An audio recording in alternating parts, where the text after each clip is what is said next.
Good morning and welcome councillors, staff, members of the public. But in particular this morning I'd like to extend a very warm welcome to our Māngai Māori member Jadine Kana and our independent appointed member Rachel Dean. We are very pleased to have you both join us and we look forward to your valuable insight, experience and leadership you'll bring to our kaupapa and the work of this committee. Thank you.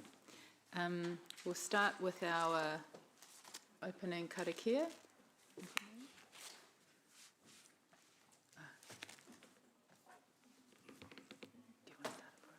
Kia ia tātou, tui ronga, tui roho, tui roto, tui waho, tui nā kaumahi, kirikiri roa, whaia te iti kahurangi, kia au, kia mau, kia ita, hongie, huie, taiki.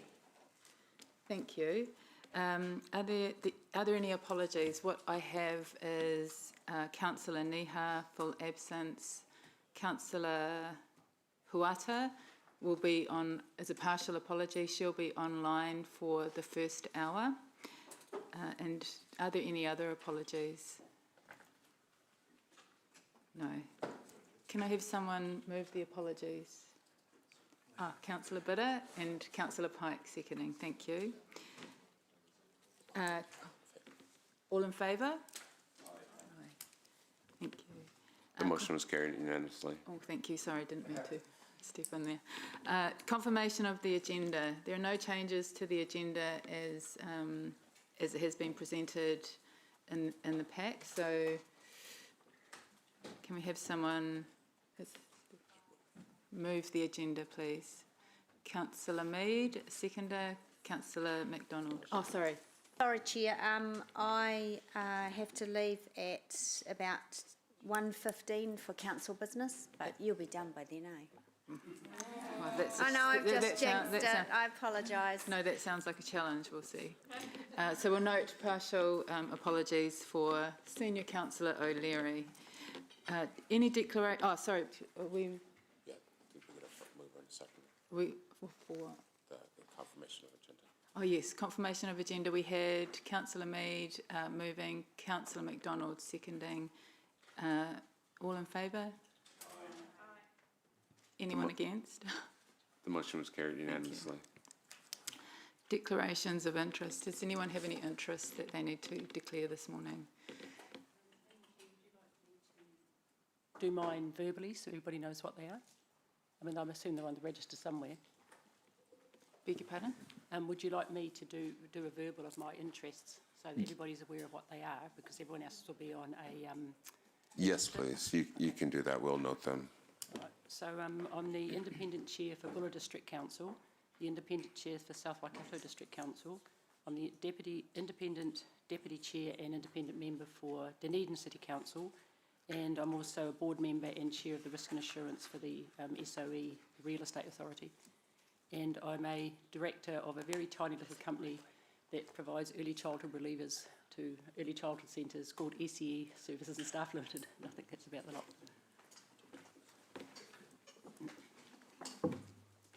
Are there any other declarations of interest? No, can I have a mover for the declarations? Oh, vote not required, thank you. We'll move to public forum, and this morning on the public forum we have, I'd like to welcome Roderick Young, speaking to item 7. Not here? Okay, thank you. We'll move to Stuart Aiken, and Stuart is speaking to items 6 and 8, the Chair's report and the financial performance report.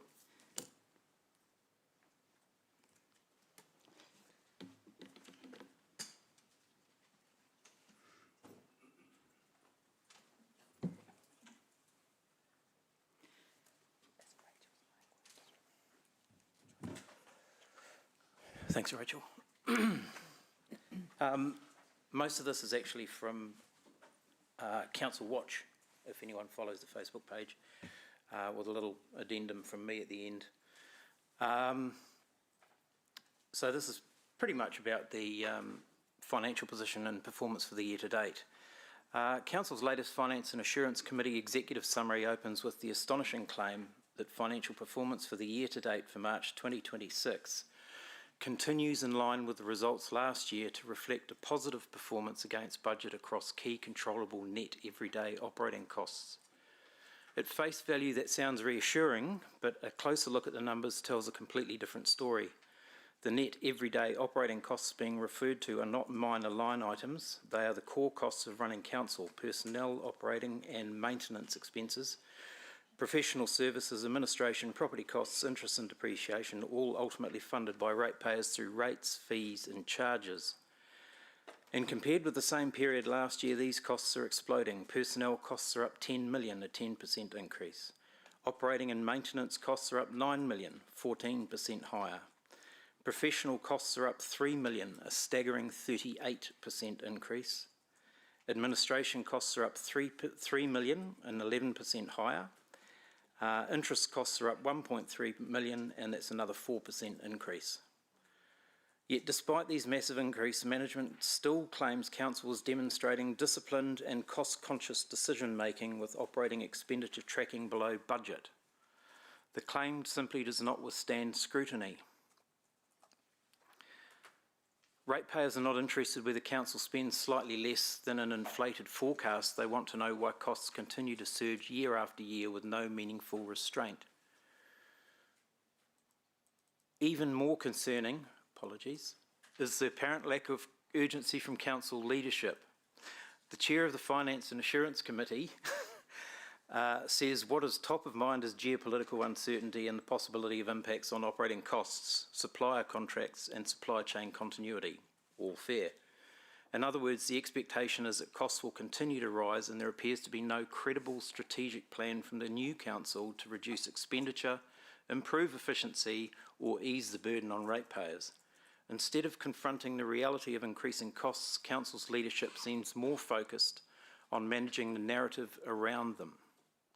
Ratepayers deserve honesty, discipline and a genuine commitment to controlling spending, not congratulatory language masking another year of rapidly growing bureaucracy and rising costs. What they want is action to curb these costs rather than increasing them, and sooner rather than later. In a time of geopolitical uncertainty, council should be looking to trim the fat, not loosen the belt. This is coming from me now, appreciate the amount of work that this committee is putting in and that progress seems slower than ratepayers want, albeit, as has been pointed out, there is a definite lack of information being let out to the ratepayers. But our poor are going without, our most vulnerable are suffering, our businesses are tightening their belts. Council needs to do the same and urgently. That's it. Thanks. We have a bit of time for questions, Stuart, so if you want to remain seated. Does anybody have any questions?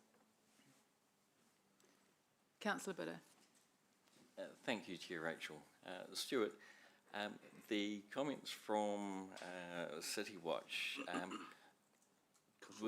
were they, from Council Watch, yes, were they able to be made because of the transparency in the figures, warts and all, that the council is now providing? Well, it's a good comment. I mean, it's yes, is the short answer, yeah. But how much of that actually gets communicated out to the ratepayer so that they are aware? So we're relying on social media, an independent social media account to publicise what's going on. Thank you.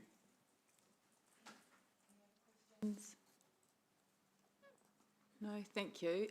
Thank you for coming in this morning, and I genuinely appreciate the feedback because we are on an improvement journey. And I will say that a couple of your points will be picked up during the day as part of the Chair's report and other agenda items, so thank you. Thanks. I'd like to welcome Chris Fairley and his wife Anna now.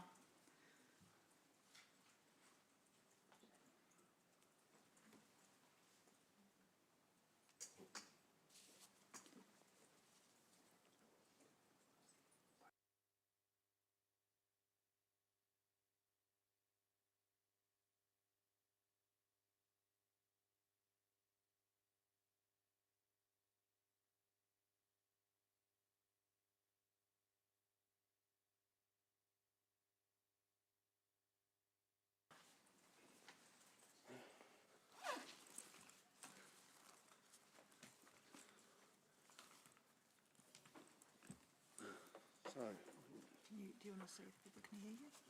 Yes. So can you hear me? Very good. Okay. So we went along to one of the Meet the Councillors things at the library to talk about pea cycling, which is a system of using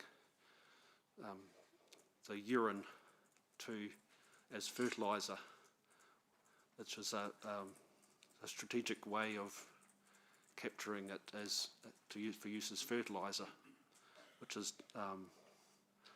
a way of recapturing the nutrients for reuse. And it's at the moment we're having a problem with the increase in costs in fertiliser. Some of the problem is that we're having to ship these from overseas. In some cases, it's the lack of the LPG gas that we're starting to run out of, and they're starting up plants to do more nitrogen progression. But some of it is that there's a lack of phosphates in the world, and they're going to become more expensive. So there's definitely a need for a reharvest, recycle process, and we have a population in Hamilton that goes to the sports fields every weekend and produces large amounts of urine, and we could harvest that from all of these sports facilities for reuse in the council sports fields and parks, because you buy large amounts of fertiliser, which I know because I used to work for Hamilton Gardens, and we had to spread this.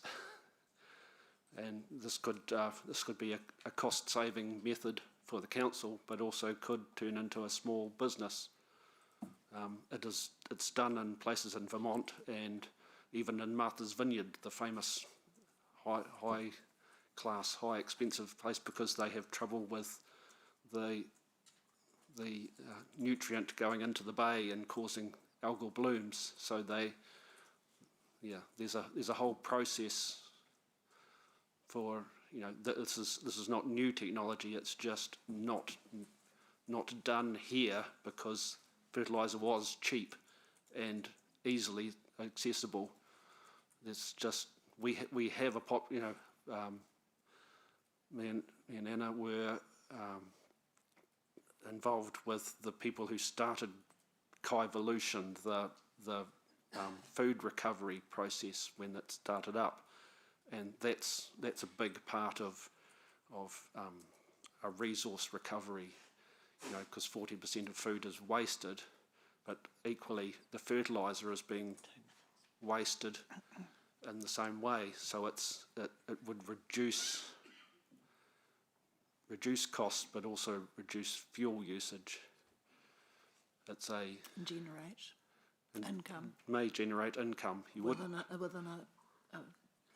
farming area. Yeah, we're surrounded by farms. You don't have to go far to and it's an organic substance. It's a non-synthetic fertiliser. It just pours out of the people for the new Peacock area. You create 16 cubic metres of urine per day for 20,000 people. There's a processing. But there's a processing system. You could start very small with very little outlay, and just build up depending on whether it took off or not. You could just use it for council fields and then see where it went. It would not take too much to do, and would not be a burden on the council. It's an innovative idea that would take off in the strong areas of Hamilton, where there are groups of people who are doing innovative things in environmental ways. So there would be take up in the groups that are already interested, and then it could it could sort of snowball. Yeah, every bit of urine you take out of the supply reduces the cost to the sewage system. Chris. Mayor McIndoe, Councillor Casey Cox and I were at that council in the community session where you presented this idea. Notes were taken, the feedback was fed back into the thematic summary, so you were heard. Yes. Yeah, and thank you for coming in this morning and sharing your innovative idea with everybody. Yeah. Thank you. We have run out of time for questions, though. That's right.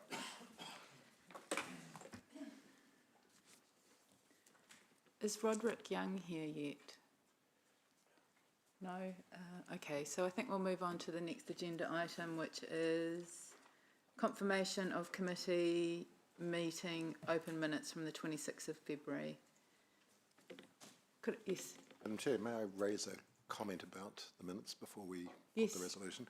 I'm just a little concerned that there's a bit of ambiguity between and inconsistency between pages 13 and the end of the minutes on page 16. On page 13, it is correctly noted that the meeting moved in, I think it should say into, not in the public excluded, and then the meeting returned to the open session at 11:20 a.m.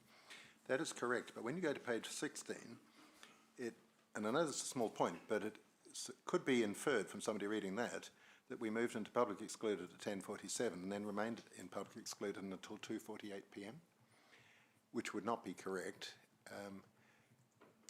I just wonder if it could be tidied up a little bit, because I think it is important for the public to note that we spent the vast majority of our time that day in an open session, not the best part of 4 hours in public excluded. Well, my view is that those amendments would be appropriate. So, subject to those amendments being made, can I have a Subject to those amendments, I will move. Yes, thank you, Mayor McIndoe. Can I have a seconder? Thank you, Councillor Bitter. All those in favour? Thank you. The motion was carried unanimously. Okay, so I'm going to move on to item 6 of the agenda, which is the Chair's report. I will take the majority of my report as read, but I do want to briefly address two matters.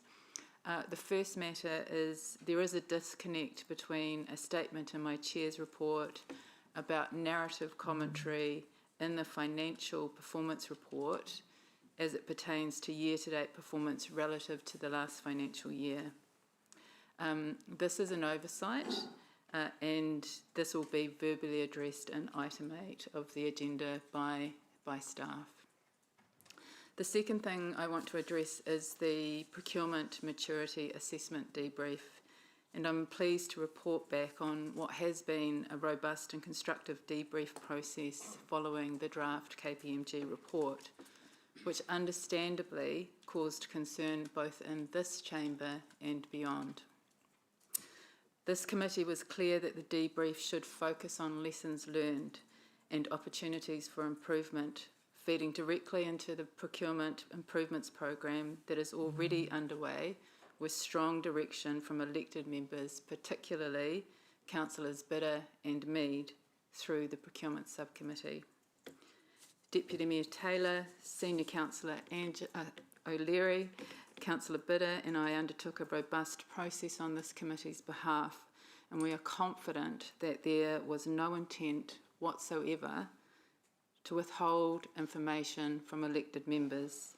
In fact, staff themselves drew the report to the attention of councillors. The review also clarified several disputed aspects of the draft report, in particular the information presented around tendered versus non-tendered amounts, which did not tell the full story, and this has unfortunately contributed to a heavily distorted narrative. To provide clarity, the Chief Executive has included a detailed explanation and corrections in the attachment to this report regarding tendered versus non-tendered contracts, which I encourage everyone to read very carefully. And at the same time, the debrief identified opportunities to strengthen procurement governance, reporting clarity, and audit closeout processes. These are reflected in the 6 recommendations before the committee today and are aimed at giving elected members stronger oversight and greater confidence in procurement and audit reporting. One recommendation is to correct demonstrably inaccurate aspects of the draft report. The CEO attachment addresses key issues and completes recommendation 6. Any remaining minor errors will be resolved through the wider systems and structural improvements already underway. So this recommendation should be treated as having been completed. Importantly, the organisation accepts the majority of the procurement maturity assessment findings, and that is reflected in the comprehensive improvement program now in place, which Councillors Bidder and Mead will continue to oversee rigorously through the procurement subcommittee. Finally, I want to thank everyone involved in the debrief process. It has been a necessary, valuable and constructive process, and I particularly acknowledge the CEO, Lance Vervoort, and the CFO, Gary Connolly, for the way in which they engaged with us in a difficult and challenging process.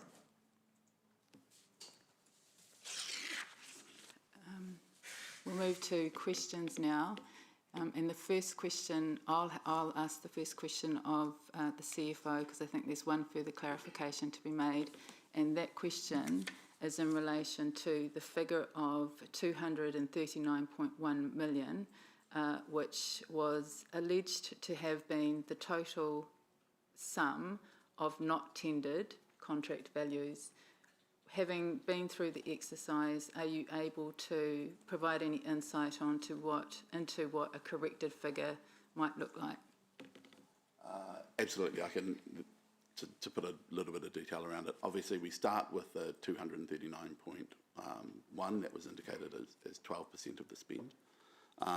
Page 33 identifies a number of those items that when you identify them coming through panels and major items, gets that down to about 32%, which is still 76 million. When you look at the other items that are on that page, which says these are the things that are included within the 32%, and you exclude those in nature, the balance is about 20 million. What I'd point out, although that's still a large number, is that has come from 239 down to 20 million just by identifying those particular 10 things. The balance of that 20 million will predominantly be all of the different transactions that we use to operate the organisation of the business that are still within policy, that tend not to go through tender, because tender would be inappropriate given the size of spend. So these are spends at 10, 20 and 50,000, and there will be a lot of them. We did not go through each of those in detail, going back 4 years, but they would be understandable, and I would expect that the majority of that 20 would, if you had all the time to go back and do that, would come down to less than 0.1% of the organisation's spend indicated. Thank you. Do we have any other questions? Oh, Councillor McDonald. Thank you, Chair. Beyond correcting the analysis, what specific indicators will tell us that procurement performance is improving over time? So we will work with the procurement subcommittee to develop dashboard reporting and spend efficiency analysis reporting. It is a complex area to report on because you're reporting against hypothetical increases, but we will do the work that's required to make that transparent. Thank you. And will that come back through this committee, or will that live in procurement? That would live in procurement in the first instance, and then subject to the reporting through the chair back to this committee. Thank you. Councillor Mead.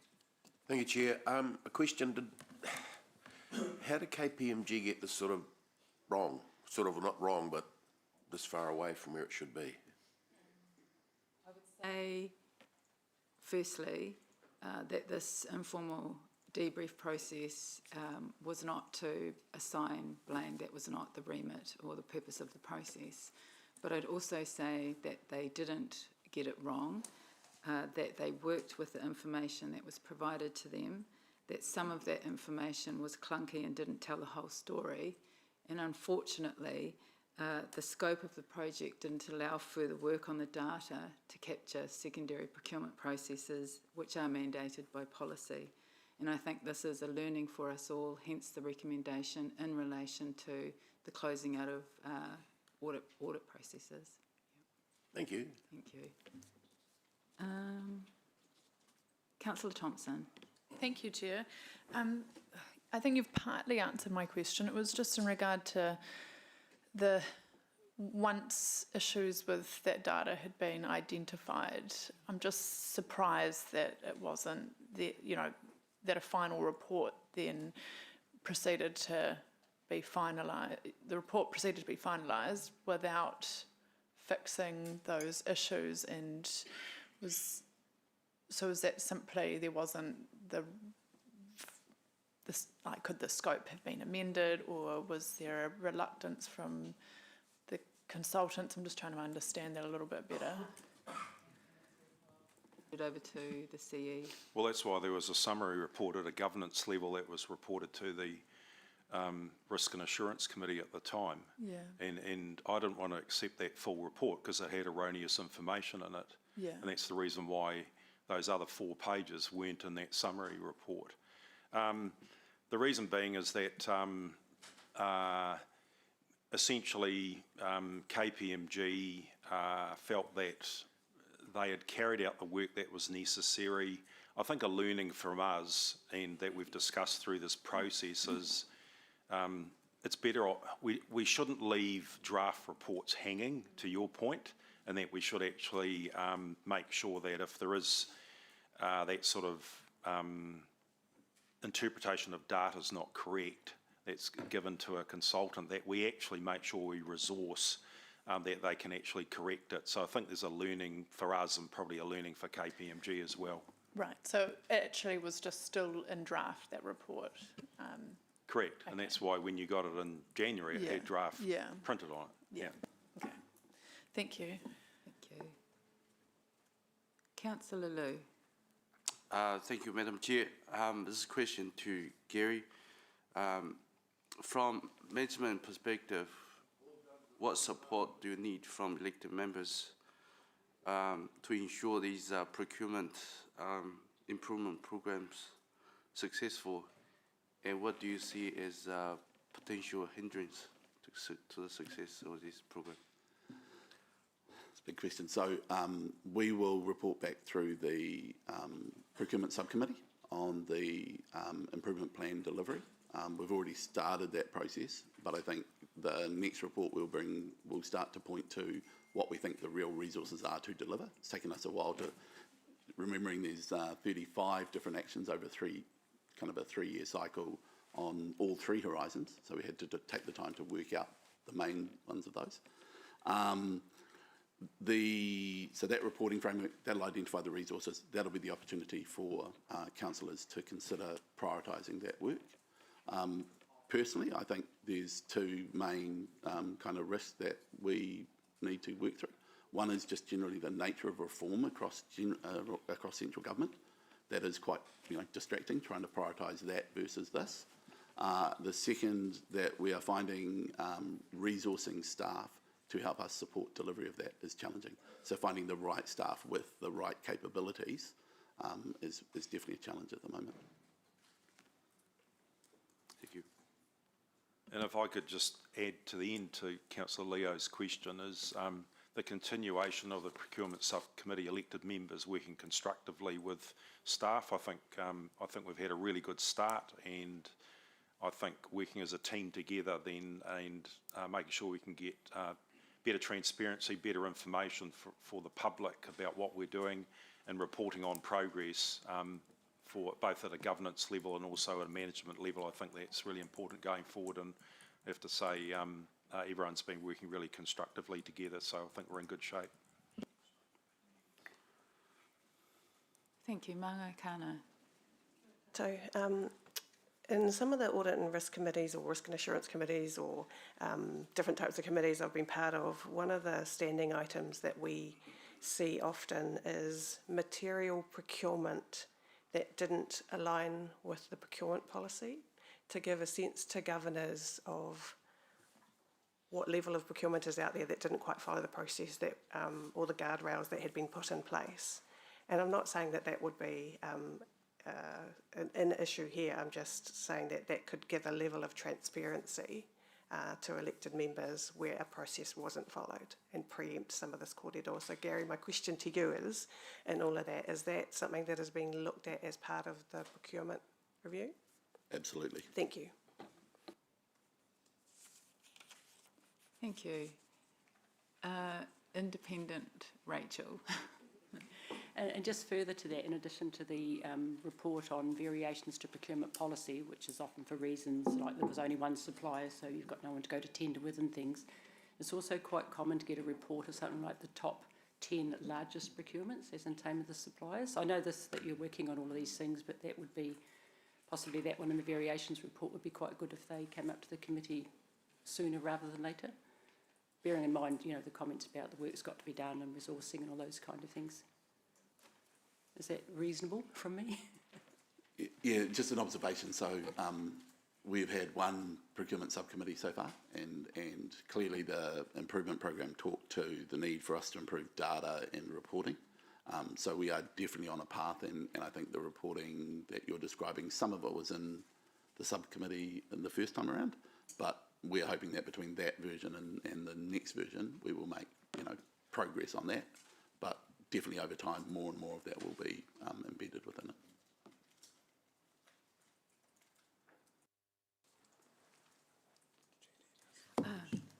Sorry? Oh, thank you. Manga Kana, another question? Yeah, I just wanted to make it a separate point in relation to health and safety. So another report that I'm used to seeing is the trends of health and safety incidents across an organisation to give a sense to elected members of what's happening to our staff.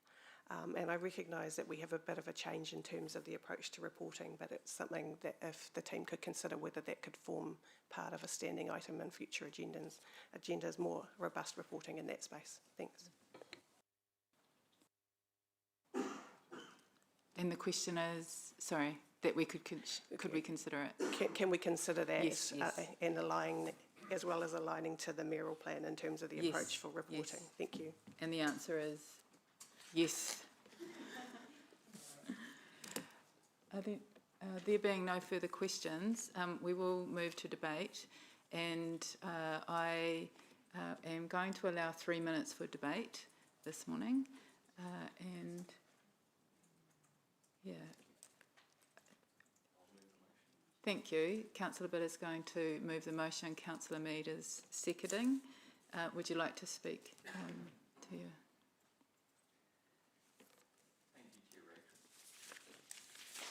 Raised good points this morning. We have financial challenges which will take time to address, and Mr Aiken made it clear that the community are concerned. Mr Aiken confirmed improvements in transparency, warts and all, exposes these challenges, resulting in groups like City Watch being able to carry out their analysis. The fastest way to rebuild trust in council is to be honest and open about the warts. I encourage all areas of council to do this. Mr Aiken noted there is still room to help the general public understand the issues. Chair Rachel's report notes our commitment to further ongoing improvements in this area. One of the important roles of this committee is to manage risk. There is a real risk of confusion caused by having two important Rachels on the committee. I propose Rachel Dean is known as Independent Rachel, which makes Councillor Rachel Carolus Dependent Rachel. I am happy to move Dependent Rachel's report. Thank you, I think. Mayor McIndoe. Thank you, Madam Chair. I was about to say I endorse every word from the Deputy Chair of your committee. I perhaps will reserve judgment on that last recommendation, but the serious comments that he made I strongly support, and I echo and endorse your comments in presenting your report this morning. Also wish to echo your welcome to Mangai Jadine Kana and independent member Rachel Dean. We're delighted to have you both with us and know that you will add value to our work over the next 2.5 years of this triennium. I too listened with respect to the concerns of Stuart Aitken and appreciate the concerns that he's raised, but I do want to assure him that we're all working together to rein in spending and eliminate waste and bureaucracy. We're working together on that. This work has already been reflected in our proposed reduction in this year's rates increases, as proposed in our annual plan. But yes, there is much more to be done as we chart towards a new model for local government in a rates capping environment, and we are firmly focused on that. So if I turn now to the procurement report, that's probably the main focus of today's Chair's report. I strongly support the recommendations from you, Madam Chair, in the debriefing process that you have led, and I thank all of the elected members who have been involved for the very thorough work that you've done. Financial responsibility and improving our procurement processes is not only important, it's absolutely crucial if we're to be successful in this triennium as a council, and it is a key priority in the Mayor's plan. That's why I set up a procurement subcommittee, so that we ensure that our council operates as effectively and efficiently as possible. It is something that I am personally strongly committed to, and I want to see this work continue at pace. The matters that were raised in the debrief reflect both the scale and complexity of Council's procurement activity, and you've outlined that very clearly, and elected members' desire for strong oversight and confidence that we're getting value for money that is spent, our ratepayers' money. I welcome work that is underway to move our procurement to a hybrid procurement delivery model, as was recommended in the KPMG report, to centralise higher risk, higher value activity within central procurement, while enabling business units to manage lower risk, lower value procurement through consistent tools, clearer guidance and delegated authority. And can I thank again our CFO, the CEO and other members of staff for their assistance in ensuring that we moved in that direction. I am particularly pleased and indeed relieved to see the correction that was provided by the Chief Executive around the tendered and non-tendered projects, particularly around the level of contracts undertaken without a competitive process. This work has highlighted that the way the information presented didn't convey the full context, which resulted in a distorted and inaccurate view of Council spending and procurement activity, which you noted, Madam Chair, in presenting your report. And of course, this has regrettably caused unnecessary angst for all of us here and for our community. I'm not minimising any of these issues, I just think we need to be absolutely scrupulously fair. Thank you. Councillor Mead. Chair, great report, and it does two things. One, when we got involved in this, it was going to be a quick unwind in my brain, and it's turned out to be a structured rebuild, which I think is the right way. And with an openness and transparency from where we go from here in the financials and in the procurement side of things, we're now starting to gather some joint momentum between ourselves and the staff to see where we can and improve, and in some cases we're already doing things right. So let's accentuate the rights. If we have some wins, let's celebrate them. But more than anything like that, for me, this is the start of what I would say the change as a council. One from the input of staff and one from the input of councillors to come out with a joint solution. And today, I think, is the real beginning, the work that's been put in to right some of the questions we had. Because as rightly said, when everything saw 239 million, the world fell in. I'm glad it's been righted, but we still have some work to do. So it's given us a starting point. So for that, I'm supporting your motion, I'm supporting your Chair's report, and I'm supporting where we're going. Councillor MacDonald.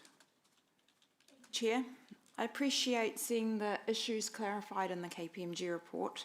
However, it's important that we make sure that we don't just close this off as a reporting issue. There were enough questions raised through that process that I'm interested to see how we are demonstrating that the procurement system itself is performing well and delivering value for money over time. I understand the bulk of that work sits with the procurement subcommittee, and I will watch that with keen interest. I look forward to seeing how that work progresses, because the work of the procurement subcommittee is essential to strengthening our confidence and the confidence of our residents who fund council operations that their rates are being spent well across all the remits of council. Thank you. Councillor Liu. Thank you, Madam Chair. I support the Chair's report. appreciate the Chair's continued focus on financial discipline, procurement improvement, and long-term sustainability. I think there is a strong expectation from the public that Council continues improve efficiency and delivering value for money. And it is important for us to keep moving structurally in that direction. Thank you. Thank you, Councillor Liu. Senior Councillor O'Leary. Thank you, Dependent Chair. We're getting an awful lot of names and things here. Look, first I want to thank the Chair for her work on this issue. She has a very busy portfolio and this just made it busier. But what I take from the Chair's report today is that we have achieved two substantive things that actually matter. And eventually we have, and what we should always be doing is taking a step forward towards good governance. It was a very lumpy process how we started, how we stepped our way through this at the beginning, but we have all learnt a few things, and we've heard from the organisation that they have looked for improvements as well in the way that we receive information, the way that we deal with information, etc. But second, I want to thank the staff directly. I appreciate the way that you have leaned into this.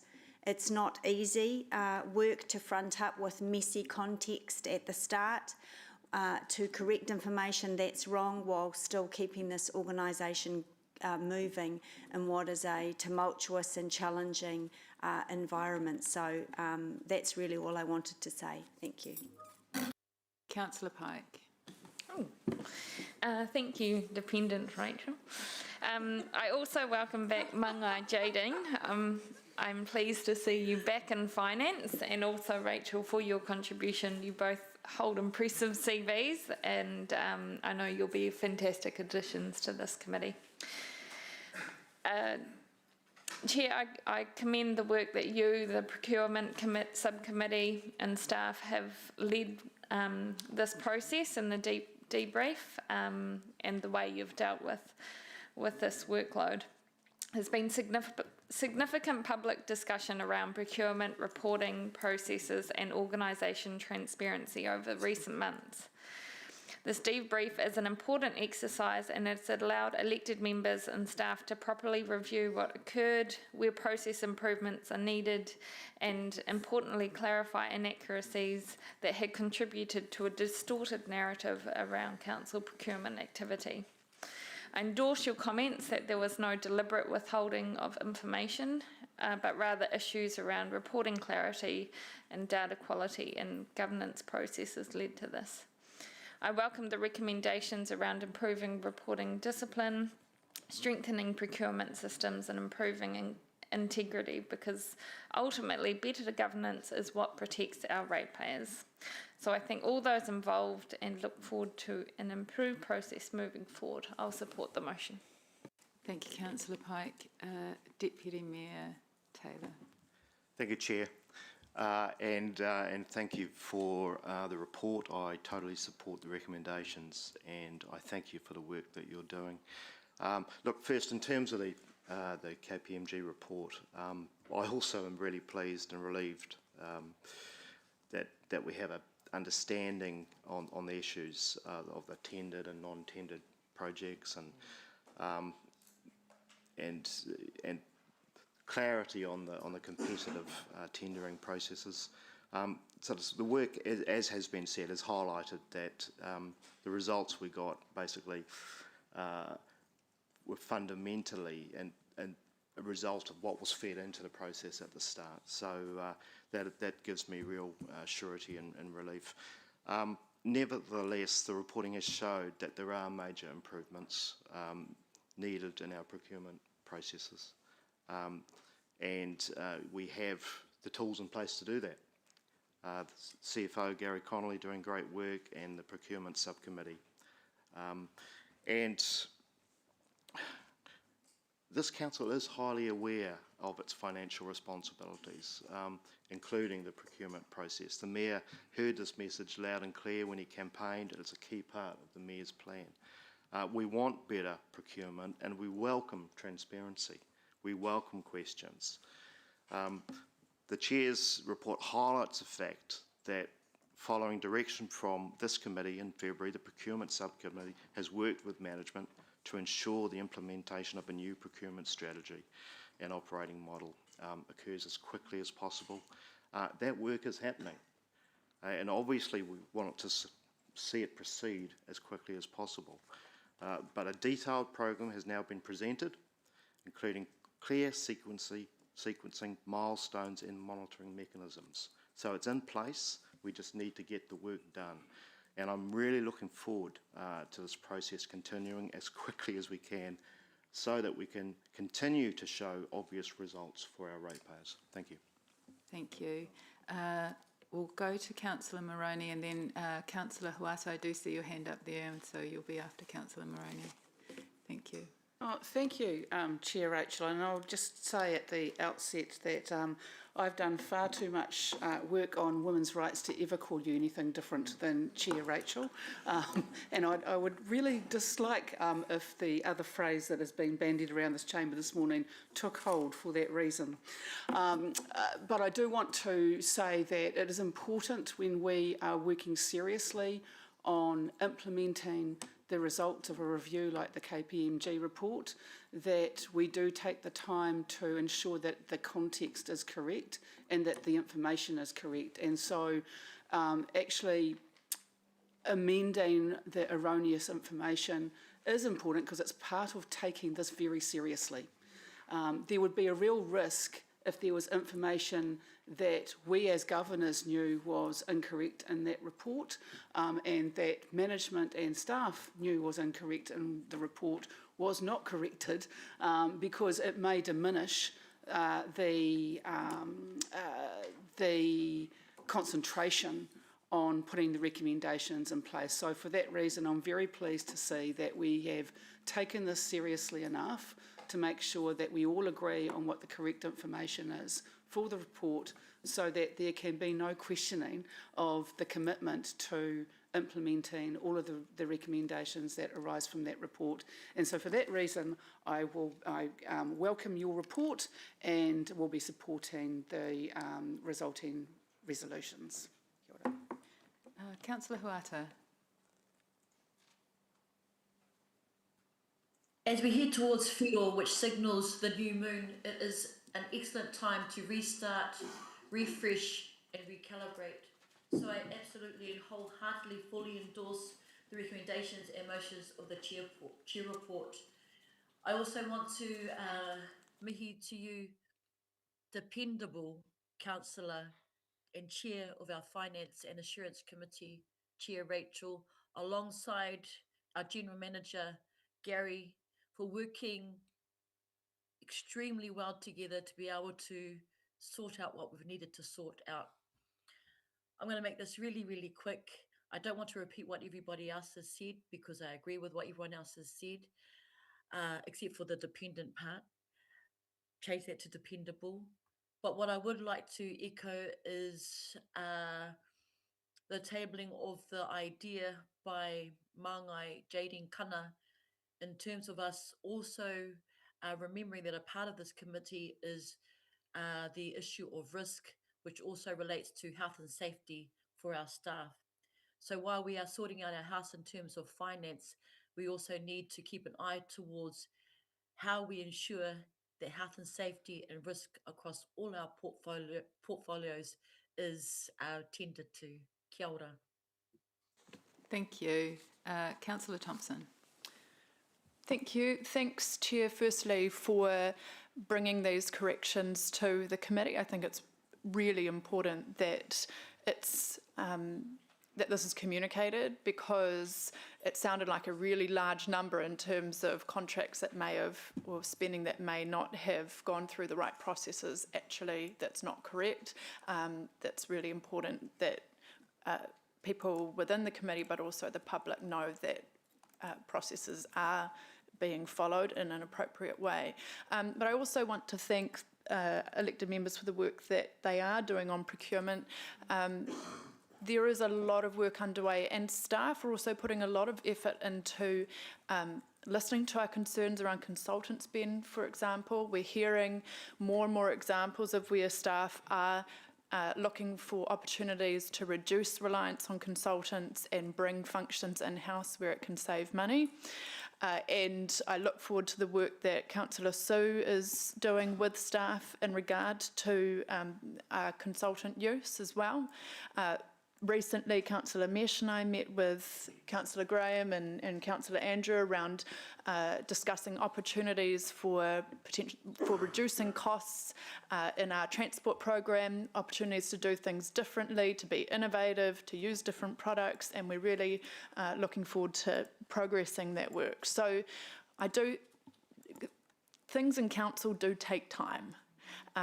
It takes time to make changes, and I think it would be unreasonable to expect that we suddenly see the ship turn around overnight. We have to do things in a way that's evidence-based, that's measured, and make decisions based on good information. It takes time to pull that information together and then for us to consider that as elected members. So I do want to thank and acknowledge staff for all the work that they're doing to date, along with those elected members taking a lead in this space. Thank you. Thank you.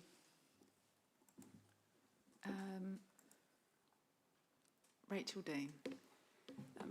I'm not going to talk about the procurement because I think it's been very well covered, and I've actually got quite a strong background in internal auditing and other procurement type activities, and it's good to know that there will be a couple of reports coming to this committee so we can carry out our role as overarching provision of assurance around risk, which in this case does include procurement. I also totally support additional reporting around the health and safety, which has already been mentioned.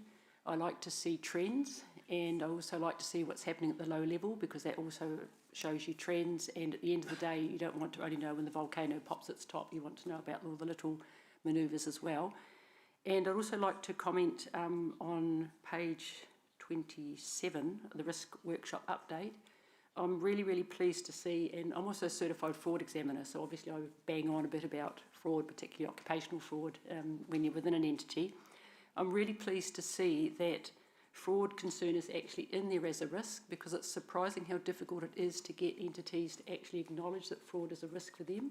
We've actually had the situation whereby people have said, well, I know it happens, but it won't happen to us. In fact, I get international data on trends and things, and there's actually been situations whereby an organisation has suffered considerable loss through occupational fraud, and they still won't change their systems because they won't think it happens again. So I'm really delighted that's in there in the paragraph on things that you're looking at for the risk register. Same with public health. COVID's been, everyone thinks we're never going to have anything again. Fantastic to see that in there. And also cybersecurity, which is in there more frequently. So I think that's a great step towards building the risk register. Oh, and also I support Chair Rachel. I'm definitely with on that one. Kana. Kia ora tātou, ka tuku mihi ki te koini Māori, kia koini ngā waihono i te pō me te kingitanga whānui, pai mārire ki a rātou. Ka nui te mihi hoki ki ngā mana whenua o te rohi nei. Tēnā koutou i ngā rauranga te rama. I'm privileged to serve communities, the communities of Kirikiridoa, H-Town, Hamilton, as a Māngai Māori, o te ranga uri o Waikato Tainui i noho ana i konei. So I'm saying that I'm privileged to be in this space alongside elected members, both Rachel's, the HCC whānau, and I look forward to contributing to the strengthening of the Finance and Assurance Committee for our communities. But one thing I wanted to say is that recently both Rachel's and I had an opportunity to attend a forum on strategic financial management and value for money, which was hosted by the Office of the Auditor General. And one thing that came out in that, which makes me think, is how is assurance provided, monitored and reported that Council provides good value for money for ratepayer investment, and that will be the focus for me for this triennium. Kia ora tātou. I would like to use my debate time to make 3 short points. The first one is, and I think Gary will not mind me saying this on both of our behalves, is that we're both very receptive to feedback that would result in a strengthening of this committee. So very open to the suggestions that have been made under this item this morning. The second is in relation to one particular aspect of the debrief recommendations, which is the development of governance level principles. And I don't want to understate or underestimate the importance of these principles, because they will provide an overarching framework for the organisation, which will support a shared understanding of governance expectations around such matters as value for money, accountability, and procurement practice. We haven't had this to date. And in effect, I believe they will become the PO that underpin both the management policy framework and the procurement improvements program. And I want to acknowledge Councillors Bidder and Mead, who will lead this work. These are the kinds of systemic improvements that will deliver the outcomes our community expect. Importantly, they will enable change to occur strategically and sustainably across the organisation, rather than ad hoc decisions that risk distracting us from the bigger picture. It's fair to say that no one around this table has lost sight of the frustration expressed by the community during the election campaign about the pain of rates increases in the middle of a cost of living crisis. And while we are committed to delivering improvements in a strategic and sustainable way, I also recognise the urgency the community feels for relief and greater confidence in how their money, public money, is spent. So while the Procurement Improvements Program is progressing with urgency and meaningful organisational change will take time, in the meantime, I want to assure the public that important work is already underway through Councillor Bidder and Mead, and members will hear more about that through the next Procurement Subcommittee, which is just around the corner. And so I have high expectations, as I'm sure the public will, but I am confident that Councillor Bidder and Councillor Mead will rise to the challenge. Thank you. And Councillor Bidder, do you have a right of reply? Or do you want to exercise your right of reply? Thank you, Chair Rachel. Yes, for being very dependable. With the commitment to efficiency, I don't need to speak any further. Thank you. Right, so we have a mover and a seconder. All in favour? Anyone dissenting or opposing? No. The motion was carried unanimously. Thank you. Okay. We'll move on to the next agenda item, which is item 7, the Strategic and Organisational Risk Management Report. And we have, welcome Nick to present your report.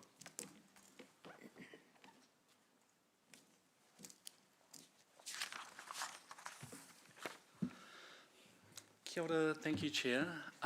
Firstly, I just wanted to thank the committee for the Engaging Risk workshop that was held in April. It was really beneficial for all of us to get that consolidated view of what our top strategic risks are for this council.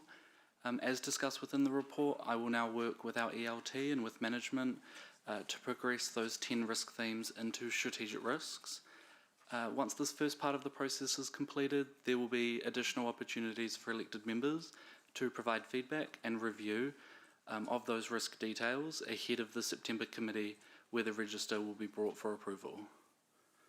I will take the rest of the report as read, and as always, we have our general managers and risk owners available for any technical questions. Thanks. I've just asked James to have the motion put up because there's a small addition to the staff recommendation, and I'll go to questions. Do we have any questions? Deputy Mayor Taylor.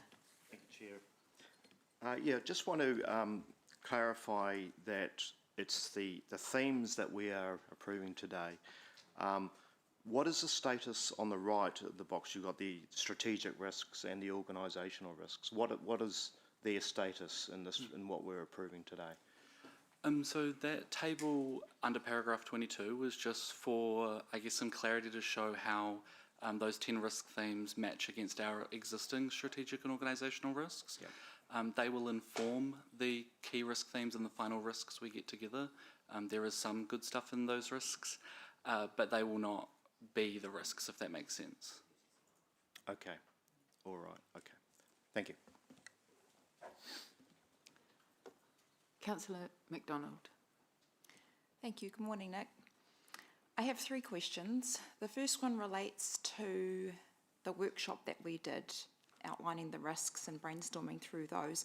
And I'm interested in how what we landed on flows into decision making, because we're also starting to turn our minds to long-term planning. So how do these risks show up in the options that we're presented, or in the choices, rather than sitting alongside them? Yeah, probably in 2 kind of different ways. So one is, once we have those 10 key risk themes fully fleshed out as strategic risks, they will be part of all governance reporting going forward, same the way we do the process now. And then from the long-term planning perspective, I will be working quite closely with Blair's team and with James to make sure that these are front of mind, given that they should be informing the strategic decisions we make under the long-term plan. Thank you. Second question is, with delivery risk now sitting at high, what does that practically mean for our program? Are we expecting this to show up in deferrals or cost pressures or scope? Where does it land? Yep, so at this stage, we've got Kelly. Kelly can speak to this.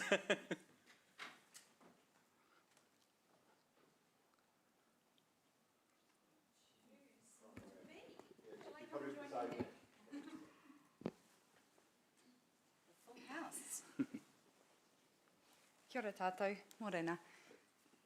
So thank you for the question, Councillor MacDonald. Practically, what we're indicating here in this strategic risk about delivery is that we are seeing increasing pressure from industry, and that's in terms of availability and supply mainly.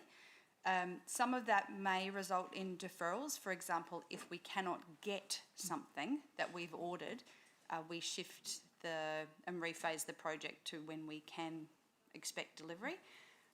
But mostly it means that we would use contingencies that we have within budgets, or that we have a good look at normally we try to optimise, of course, what we can do. Could we do something else instead that's the next renewal on the list? Those sorts of decision-making, prioritisation. Thank you. So it will affect sequencing more than anything else. Thank you. Sequencing, yes. Thank you. My third question is, where the risks are sitting outside appetite, how should we think about that from a governance perspective? Is the expectation that we mitigate, or that we eliminate, or that we adjust what we're actually trying to deliver? Yeah, so for all of those risks that we sit outside of our risk appetite, what I would expect is that we would be trying to further mitigate those risks, and that's reflected within the strategic risk register attachment with the treatment plans identified.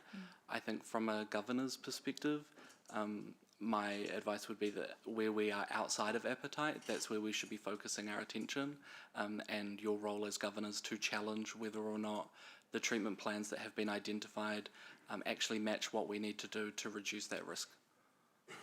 Okay, thank you. Councillor MacDonald, can I just add to that? One of the things we've done in terms of resetting the risk framework from the workshop that we've done with you is now go through the profile of aligning the controls and mitigations that existed on the existing risks to the new risk framework that's been provided. Within that context, I think one of the things we should be looking at, as well as appetite, is the level of risk that we've assessed within the consequences that drive it. So we say that if something hits a certain level of risk in our consequence framework, that makes it serious or not. I think that needs to be reviewed. And I think putting that in context and understanding this council's appetite relative to risk and the mitigations that exist will help balance some of those off as well. So I think some of the consequences are lower than they should be. Thank you. Councillor Casey Cox.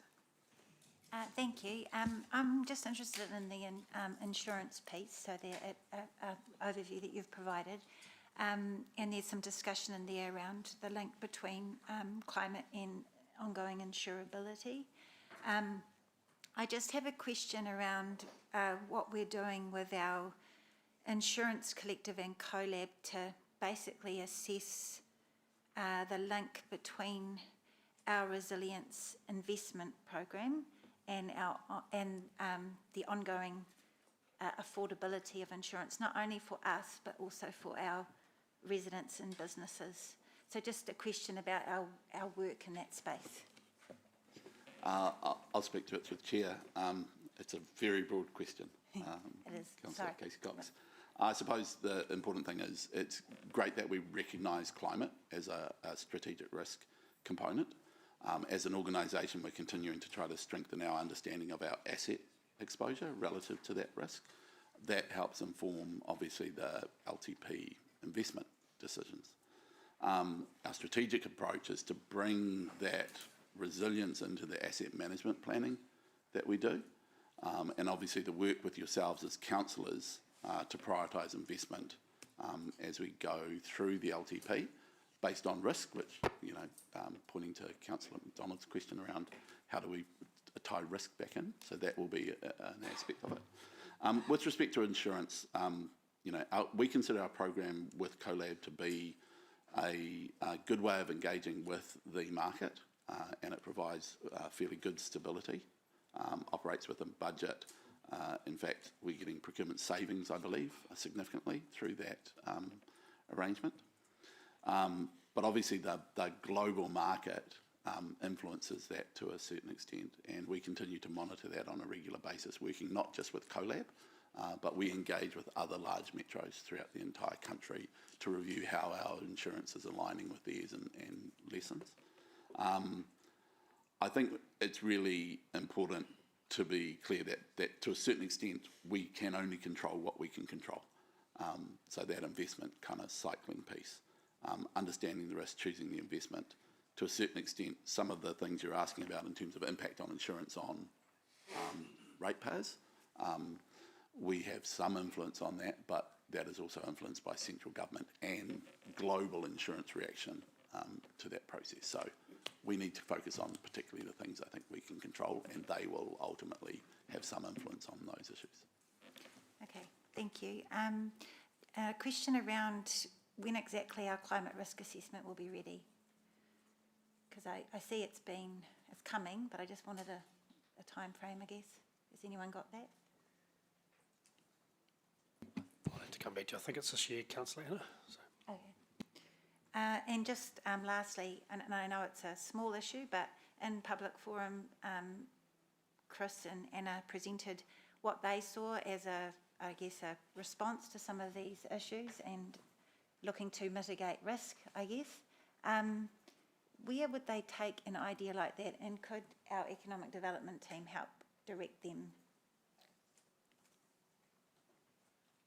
That's probably a governance process question around what would be the right way to bring those types of ideas through to committees. But I did listen and hear them speak today, and have noted it down for something to consider. Okay, and refer to appropriate team. Yeah. Thanks. Can I say we're already doing something similar to that with the Vermicell worm casting of the hard products that go from our wastewater treatment plant down to Noke, and which includes the urine as well as the hard solids as well. So, and that's made into garden fertiliser. Thank you. Thank you, Councillor Mead. Chair, probably the one that looks, of all the risks, is number 5, which is the failure to growth outcomes and what's going on with fast track, with our current levels of infrastructure that we can use, the shortages in some areas that we can't use, and the changing environment of what our boundaries might or might not be, and making those decisions about where to invest, where to develop, where to get bigger or where to hold back. And I think with what's coming up in the next 6 months, this is probably going to be the biggest strategic risk to the council whatsoever, with the unknowns of what will be, what we could be. Do we invest in more stuff? Do we finish off what we've got, or do you tidy up what's already there? And I think that's one of the biggest strategic risks to the council of expenditure. And how are we going to address to make sure, that'll be my question at the end of it, how are we going to ensure that we don't, I know it's this crystal ball, but how are we going to ensure that we don't get into before or afters or in strife? Yeah, I know it was a long way to ask a question. I'm just seeking clarification on what the question is. I think it's in relation to fast track and growth, but I just... It's about the fast track, it's about the current infrastructure we've got, it's about the stuff we need to improve, and the changing environment of what we've got as a boundary as a council, as a risk in total. How are we going to manage that?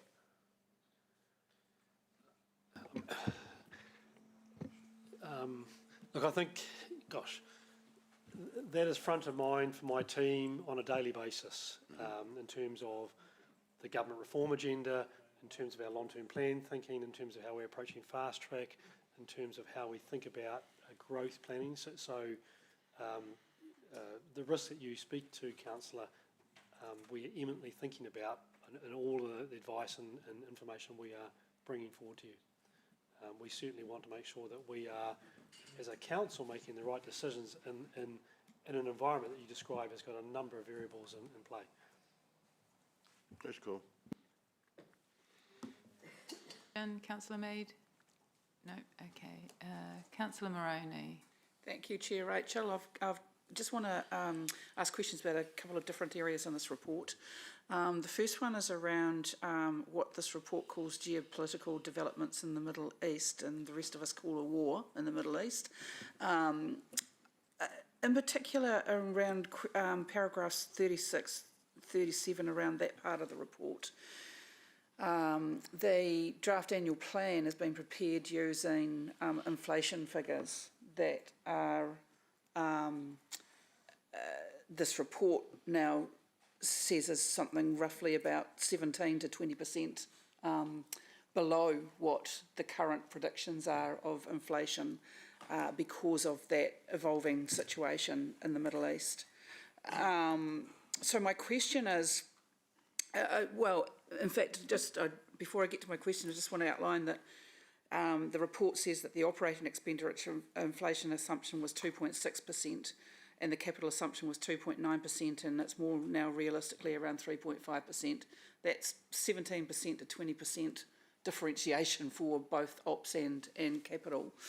What impact do you expect this to have on the draft annual plan that is currently in front of the public and that we will make decisions about later in the year?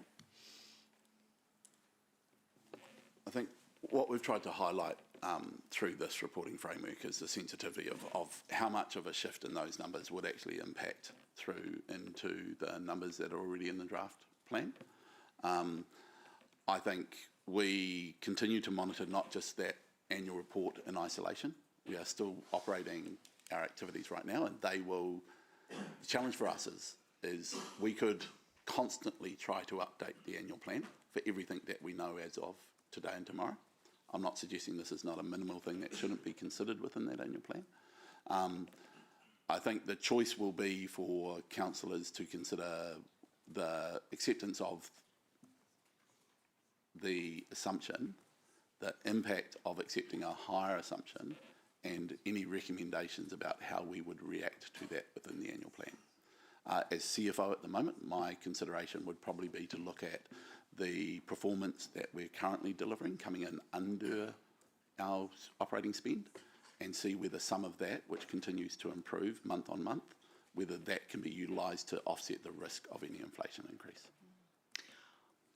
Given what we've discussed earlier this morning, how realistic do you think it is that there will be an movement in those baseline costs that you just referred to, and the work that the council is collectively doing to reduce costs in those areas by the time we sit around this table in December, is it December, to confirm the annual plan? So the challenge is the crystal ball, right?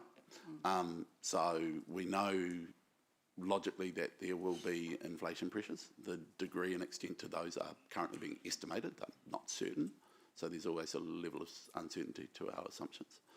I think we will be within the level of materiality that we're trying to identify in the sensitivity. So we are not at the moment seeing significant spikes in prices across our broad expenditure base. We are seeing small components of price increases. We are definitely seeing some reaction to how we have to manage service delivery. So, for example, consolidating orders into a higher level, which means we get them less frequently, but that reduces the cost base that we have for transportation, etc. So all of those things are in play.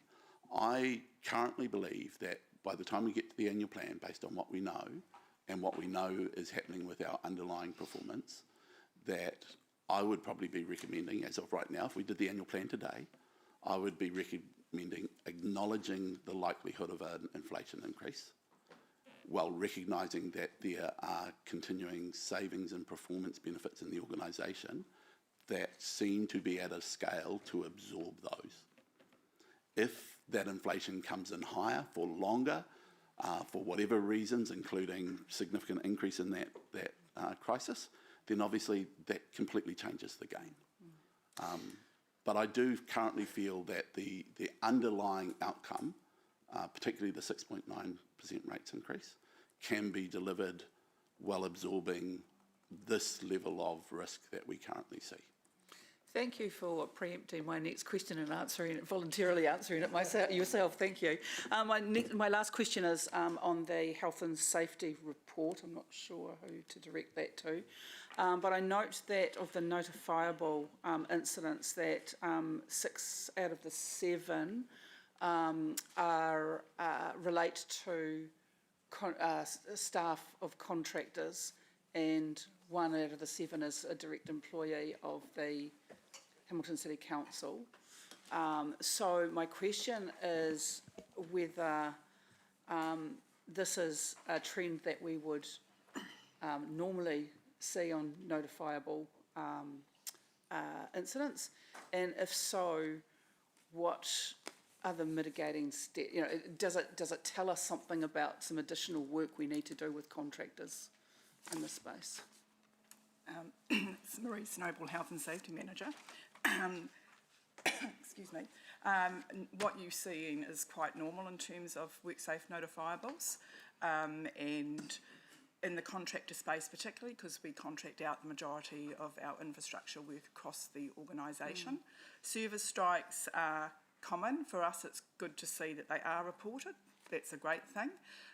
Investigations that the contractors themselves do, we are involved in to a certain degree as well.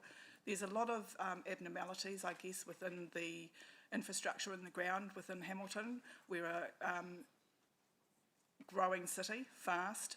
There is lots of cabling within the ground that's not on plans, so there is room for error. However, there is technology in place that is improving all the time, but the reality is it is what it is. It is, to all intents and purposes, unavoidable at times, but at the same time, the contracting companies themselves and our own staff are looking at ways in terms of how they can mitigate the risk. Thank you. Thank you.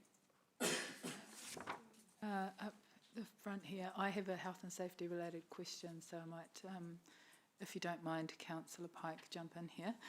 My question is, it's around any indicators or trend data that management might be monitoring, and this is around identifying workload pressures, organisational change or contracted capacity, and whether these things, whether you're looking at these things to understand their connection to our health and safety risk across the organisation.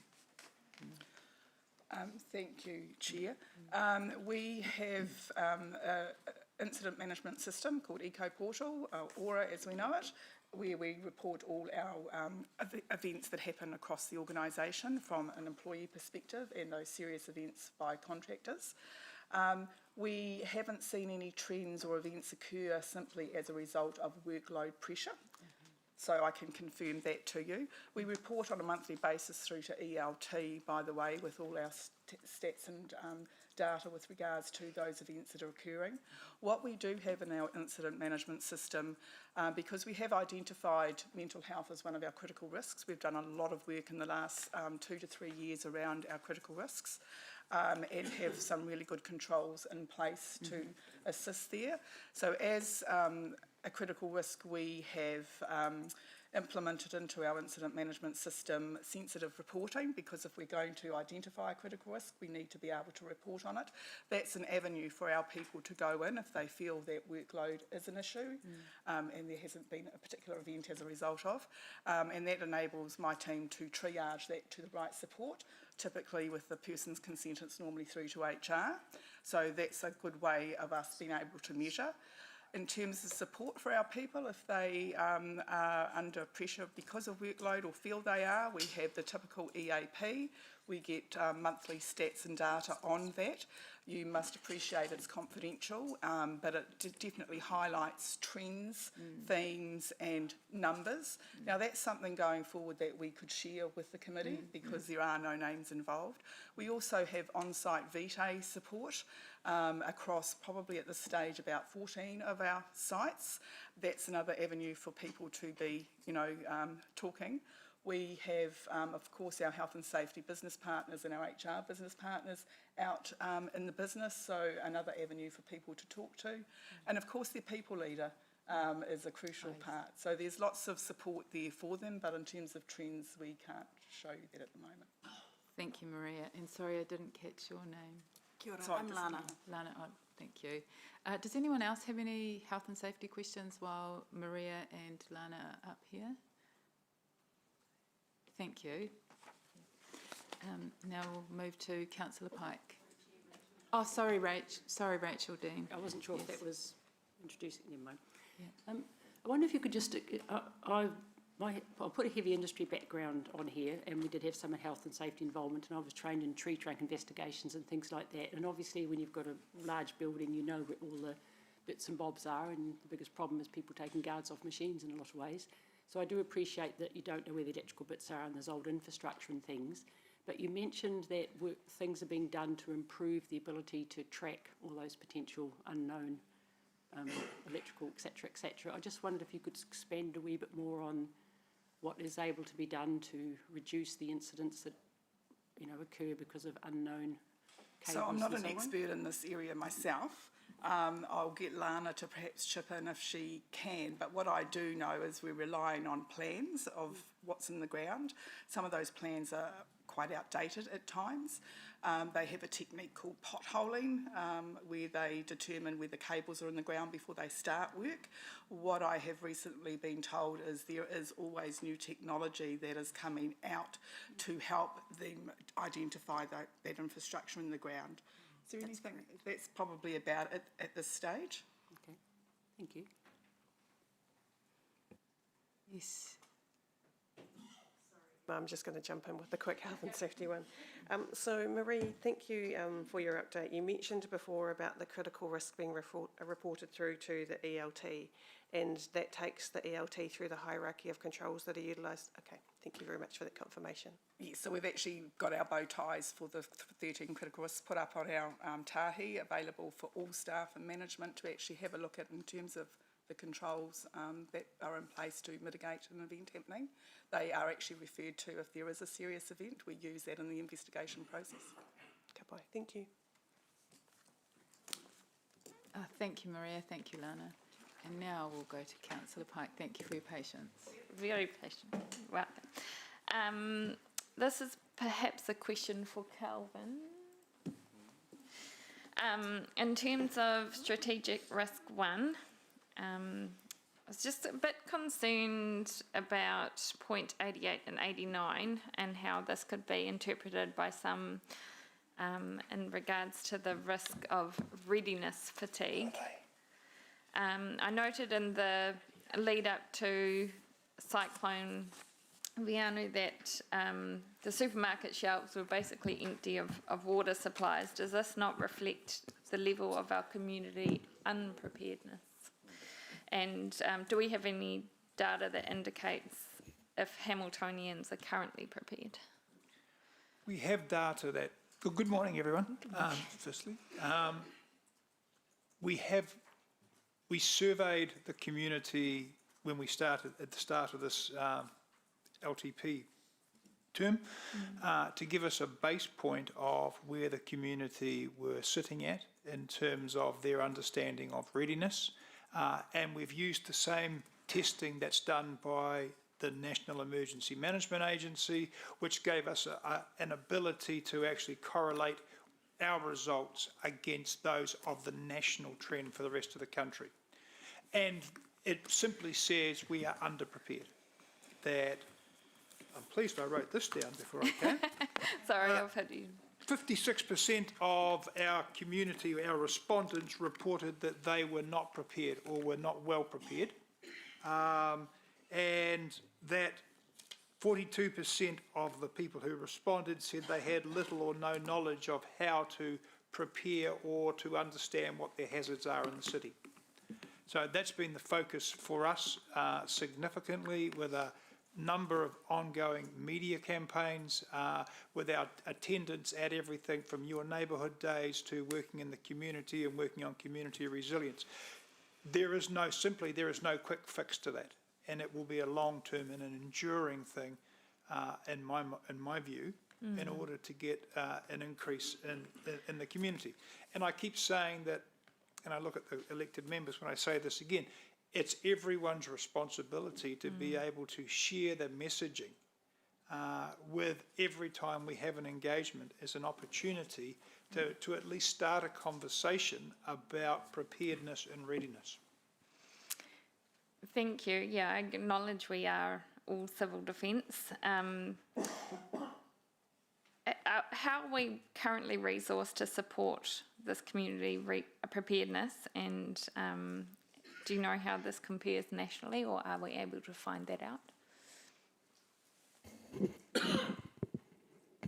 We currently have 2 staff who are dedicated full-time civil defence emergency management personnel.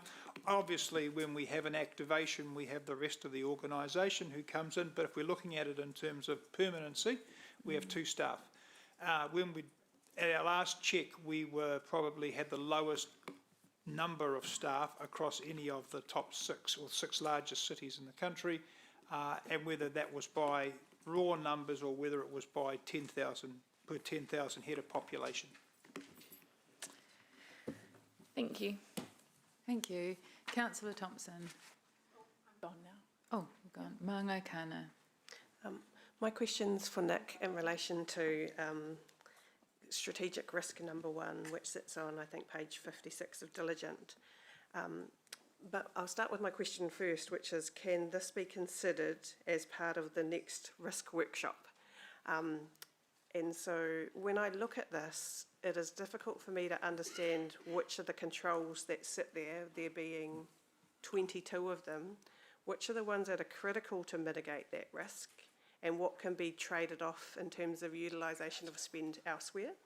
And then also, once those critical controls are known, how do we as committee members know how effective each of these controls are? So again, we can understand what the trade-off is. So if that could be considered as part of the workshop, that would be appreciated. Thanks.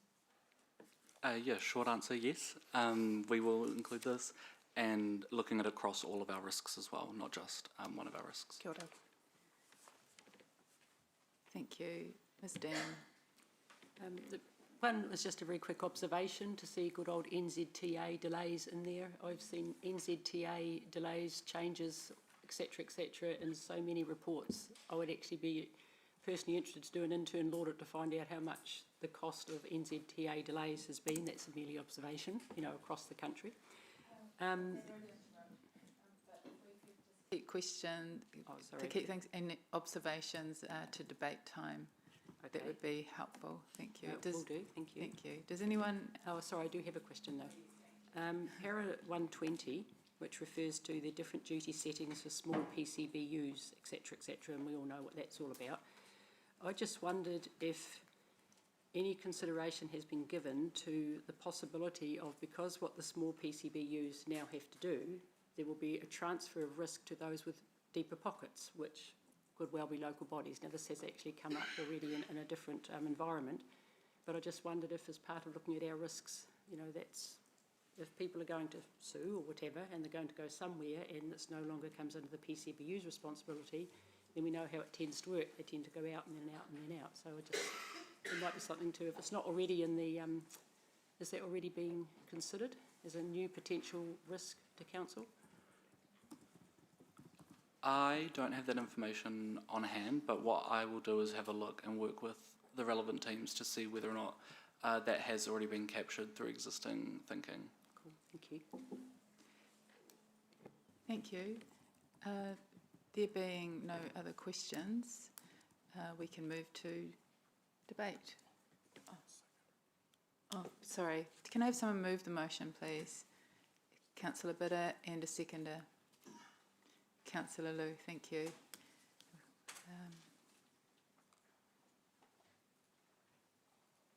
Councillor MacDonald. Thank you, Chair. I think the risk workshop was a useful process. It gave all of us an opportunity to feed in and then develop a clear view of what the pressures are that the organisation's carrying. And the themes that come through into the reports reflect the conversation of that day well. What stands out to me is the shift in delivery risk from medium to high. And that's not just a change of label. That represents a real shift in how we should be thinking about the program, because so much of what we do goes into delivery. And if delivery risk is now sitting up high, it suggests that we're operating at a higher likelihood of delay, cost pressure, or constraints on delivery. So the question for me is, what actually changes in the program as a result of that? Are we expecting that to flow through into timing? We've heard about reprioritisation. There has flow into costs, scope adjustments over time, or are we holding on to current assumptions and hoping for the best? I think from a governance perspective, the important piece is making sure that when risk moves, our decisions move with it. Otherwise, we're just acknowledging the risk rather than actually responding to it. Thank you. Councillor Casey Cox. Thank you. We do live in very risky times, clearly, but I'm always really reassured by our staff's response and considerations, and appreciate all the work that's being done in this space to get our heads around what the risks are and also to respond. I just want to focus a little bit on the insurance aspect, because it's something that, as I'm becoming more aware of, it is probably going to keep me up at night, which is a good measure of you know, what we might need to worry about. And as our report says in Aotearoa, insurers are closely monitoring the increasing frequency and severity of storm events, with recent data from the country's largest insurer indicating that there were 46 significant storms in the past 12 months, with weather-related claims increasing by over 250% over the prior year. Insurance companies are now considering the threat of climate disaster in their premiums, and they are taking notice of Council's climate resilience investments. So any underinvestment in resilience and flood protection, erosion protection and other climate mitigations effectively adds to not only our own insurance premiums potentially, but also the premiums our homeowners face. So we need to be aware of this cost escalation and our part in ensuring resilience. Our investments or lack thereof are likely to impact our own premiums and that of homeowners. We are all concerned about these costs and the cost of rates, but without collective investment in resilience, which rates are a vehicle for, our individual insurance costs and the threat of our uninsurability will only increase. Thank you. Thank you. Councillor Moroney. Thank you, Chair Rachel. I just wanted to note that in terms of our looking at our risks, the only one that has the red colour associated with it, because it's extreme and is continued to be extreme, is political changes negatively impacting on our strategic direction. And I make note of that because it is a constant. People may think that that's a reference to an upcoming general election, but actually in the current environment that we're sitting in, it's actually about within the current political settings, decisions coming along that are, as this risk says, are unanticipated changes or decisions that take actions that negatively impact on council's own strategic strategic direction, and that we must continue to respond to this. And that I also note that in all of the risk profiles, we only have one that is on, carries a medium risk with it. So this is really a picture of an environment in which we're working where there is one extreme risk that is identified, a number that are very high, a number that are high, and only one of these risks that is medium. So it's a very complex environment in which we're operating, and I think that this tells us why we do hear of the stress amongst our staff, why as a council we're working really hard to manage a range of these very high risks, and what is at stake when we make our decisions. So I think this is a very good report. It's very helpful in just reminding us of the gravity of all the things that we are, all the issues that we are dealing with. And I hope that it will be something that the public will be able to see as well. Kia ora. Thank you. If there's nobody else, I just want to make 2 points, and one point is in part in response to Mr. Aiken's public submission this morning. And the first thing I want to acknowledge is the team's specific focus on emerging risks arising from the war, as Councillor Moroney directly described it, in the Middle East. Particularly the potential impacts on fuel supply and cost. And I want to acknowledge the foresight of standing up a crisis management team as early as March. So thank you, Lance, and the wider organisation in ensuring that we are proactively managing these risks rather than simply hoping they will resolve themselves. I believe it is both prudent and appropriate for governance and the organisation to be actively managing these emerging risks. But for the benefit of the public, I will say that this has not come at the expense of our focus or productivity across the wider remit of this committee, and in particular, our stewardship of the public purse. Can I have a mover, please? Oh, Councillor Pike. That's all right. I'm jumping in. Thank you, Chair Rachel. I can move if you want. Firstly, I want to thank you, our Chief Whip and staff, for delivering the risk workshop and enabling Council to take a disciplined and forward-looking approach to risk. The 10 themes identified through the workshop reflect the reality of the environment we're operating in. I'm particularly concerned about the SR1 and the frequency and severity of emergencies we're seeing. When it comes to weather predictions, there is a level of predictability, but that's not an excuse to not be prepared. We heard today that our community is unprepared. Less than half of our community are ready, and as discussed in our risk workshop, Hamilton's biggest risk is earthquake, and for these we will not have the fortune of warnings. It could happen any day, any time.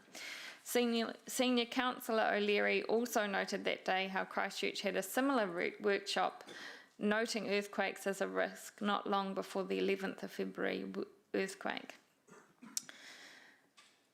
I support the independent capability assessment work because it's important that we properly identify our weaknesses, gaps and areas for improvement before a major event occurs, not afterwards.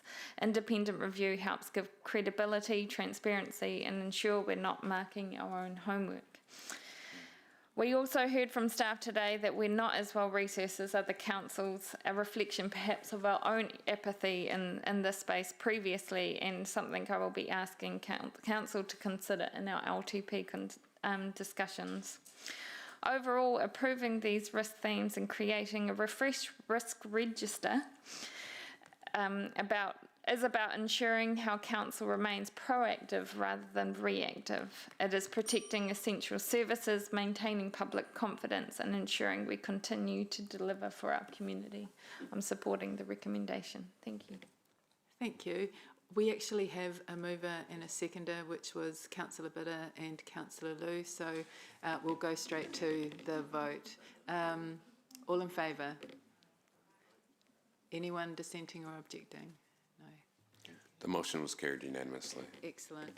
Thank you. We're going to move to morning tea now, and we will recommence at 11:25, and we will be precise in that because we've got a big agenda, and yeah.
Councillor Mead?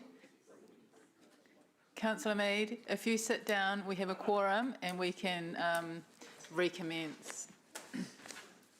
Thank you. For this. I've lost my agenda.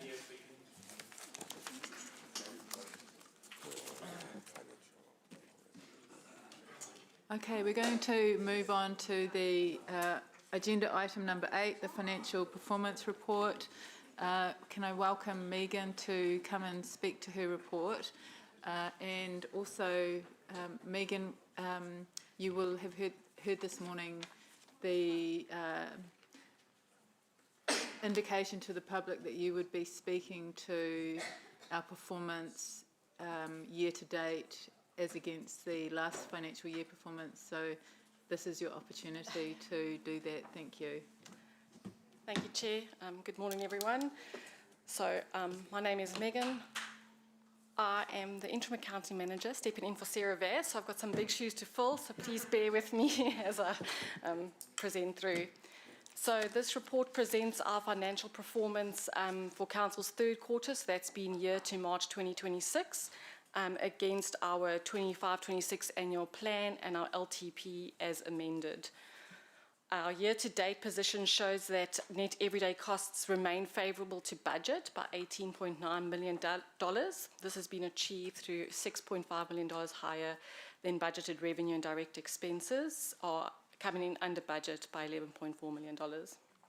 However, both net financing costs and depreciation remain higher than budgeted at $8.9 and $1.4 million respectively. So that offsets that favourability that we have seen net every day. Coming to our year-end position, while we have noted that favourability doesn't fully hold through to the year-end, we do still forecast our balance in the books to be $2.7 million favourable to budget and our accounting surplus ahead of budget by $17.5 million. So in addition to those net everyday favourable costs that contribute to the balance in the books, the difference between our accounting surplus and the balance in the books figure really comes down to capital revenue, which is higher than budget, and our gains on our interest rate swaps. Our capital spend is forecast to be $273 million. This reflects adjustments from our annual plan budgeted position, which is changes in the phasing of the capital program and other savings that have been noted, but those details will be highlighted through the capital monitoring report. Our net external debt is forecast to be $1.134 billion. That is $7 million higher than what we budgeted in our annual plan. However, our debt ratio is 231%, which is lower than our budget at 241%. To your question, Chair, regarding our year-on-year, we have analysed our year-on-year budgets, not year-to-date. It's just easier, I suppose, to compare what we forecast our year-end position to be to our final position for last year, just based on timings. So we do agree that we should have, we should be presenting that, and we do intend to update the report to reflect those before we put it out. Say that in total, our direct expenses, if we compare to our prior year, and Gary, you can chip in, I suppose, if you need to here, is 7.3% higher than our prior year figures. The key drivers of that are, besides the inflationary pressure that we see, particularly in some of our operating costs, or some of, our property costs and our technology instances are in some of our staff in our personnel costs. We note that through the establishment of EOY, that has put pressure on our budget. It is a once-off budget that has overall given us a 4% increase on prior year. We do have other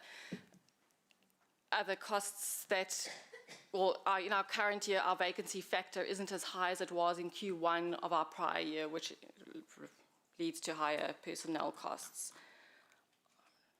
Gary, I don't know if there's particularly anything else you want to add there. Can I make a couple of observations, picking up on Councillor Bitter's comment earlier about information that we have put out publicly that then brings scrutiny. We focus on performance to budget for a particular reason.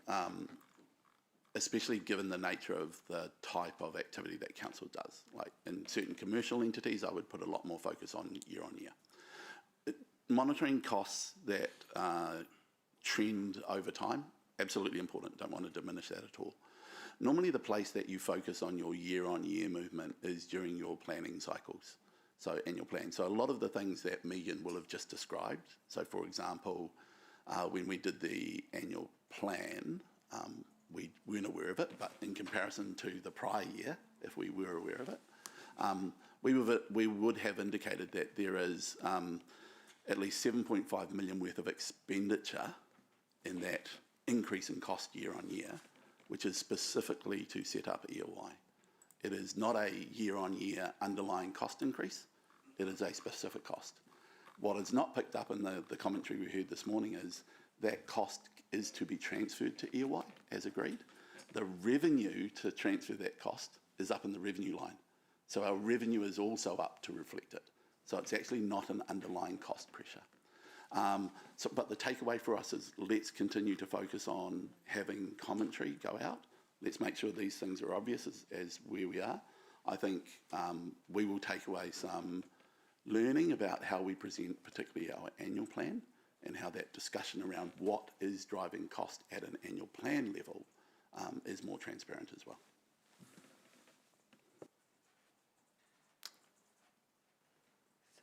Yeah, beyond, I don't have any further comments, I suppose, on the report, so happy to take questions, and I'll be supported by Gary and the GMs if necessary as well. Can we put the motion up that, oh, it's already up, so this has been circulated prior. My question is, I heard the feedback to be that the focus on how we're performing year to date is in some way obscuring some underlying issues in terms of or overlooking the fact that we may have performed better in the last financial year. And so my question is, are we going to be able to, in the next report, explain some of these variances, so to put to bed some of those concerns? Because the allegation, I guess, is we're attempting to present a rosier picture than is actually the case. We'll absolutely add additional commentary that covers off those variances. Yes. I can project that what will probably happen with that commentary is, because it's year on year, yes. Because it impacts plans we make at the annual planning cycle, Yes. that commentary, once it's put in there, will largely stay the same from one report Yes. to the next, because it's normally the same reasons Yes. that are driving it, but it's appropriate that we put it in. Yes, I 100% anticipate that. Yeah. I think to point out the other aspect relative to that, what Megan said, which might have been lost, but I want to reiterate, is once you take off those things that we had planned that were the one-off costs and an allowance for the fact we knew we had large vacancy, above 12, 13% vacancy in Q1 last year, if you adjust for those, we are about 3% year on year up on core cost, which is in line with inflation. All right, we'll go to questions. Thank you. Councillor Mead. Definitely a question this time. Carrie, with the movement of the EOI away, will that take pressure off the staffing costs and those other things that we've seen an increase from the pressure of running that transfer system? When we remove EOI, the challenge for us actually next year will be our year-on-year numbers will be substantively different, and they will have a lot more one-off changes to deal with the transition. So this focus on, we talked about the annual plan and needing to point out what's going to go there.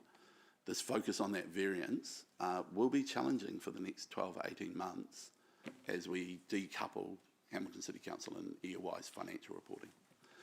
In terms of pressure on staff, if that's part of the question, yes, we will continue to have some of that. We are acting as EOI's shared service for finance, and so we will have to balance that off if anything. Yeah, thank you. Ronnie. Thank you, Chair Rachel. I have a number of questions. The first group of them I'll put into the bracket of being perhaps my own professional development to understand what I'm seeing. So regarding personnel costs, the document makes reference to externally contracted staff performing staff-like roles. Can you just explain what that is? Yeah, I'll take that. So typically those are people that we will contract in to perform functions that we would expect an FTE to perform. So it might be a seasonal role that we wouldn't employ a full-time FTE and we'd contract them in, and that would be charged as an externally contracted staff charge. We also use those staff to compensate for some of the vacancy factor. Ah, okay, thank you. So in line with more professional development for me, labour costs recharged or recovered. What does that phrase mean? What does it refer to? We have areas in the business that largely work on capital projects. So in order to accurately reflect those charges, they should be charged to the capital portfolio or capital project that they're working on. In order to do that, we need to do a labour recharge into that area, to those particular projects. That's really according to the accounting standards would require us to do that to reflect costs accurately. So sorry, just to clarify for me, this is charging between units within the council, no? It's charging. I misunderstood it. It could be charging between units, but that's quite rare. This is charging up to our capital program, so the cost is almost taken from our operational expenditure and pushed into our capital expenditure. So the assets, when they're recorded, are recorded at their full value. Thank you. My next question is, why does receiving more NZTA subsidy in the last financial year impact on the annual plan for financial year 27? Yeah, so that's probably a more complex one. We receive a NZTA subsidy in a 3-year bucket. So in line with our LTP, we receive the confirmation of what our NZTA subsidy funding would be for 3 years. We claim that subsidy based on the timing of our capital spend or our maintenance spend or our renewal spend. So when we have had more works done in year 1 or 2 of our LTP, that has a potential knock-on effect to year 3. So we receive the benefit now, but it might be that we lose a bit of that benefit in our 3rd year. So we've seen that we've had favourable variances on that in our first 2 years of our LTP cycle. It might be unfavourable on the accounting balance, but from a cash flow perspective, we would be neutral. So does that mean that when we've done the draft annual plan that we have made an inflated assessment of the subsidy for that year? It's an aspect that we're looking into, and it's not an inflated, I wouldn't put it that way. Sorry, yeah. Right. Might be the wrong phrase. Remembering we set the annual plan going back as early as starting to develop November last year. Mm-hmm. So between November and March, we can see more that's going on this year. Definitely some of the stuff from last year we probably should have picked up. I acknowledge that. Continuous improvement. We will learn and develop additional tools. But some of that is just more up-to-date information now, means that we do have to adjust, or else if you took the amount of revenue we took between the 2 years and the annual plan, we would be predicting more than we are going to get. So we do need to kind of work through those, but we do take a materiality assessment to it as well. So we can't, what I'm trying to say is, I don't think you would want us, or the community would want us constantly trying to change all of that, because it would be very costly for us to stay up to date in all of our forecasting down to that level every single time we have to present an annual plan. So it is an efficiency versus materiality issue. Will it materially impact on, that adjustment, will that materially impact on the decision that this council is making later this year about the draft annual plan? No, I don't think so, because it doesn't just move revenue, there is cost associated with it. So we have to realign costs to match the revenue as well as moving the cost. Thank you.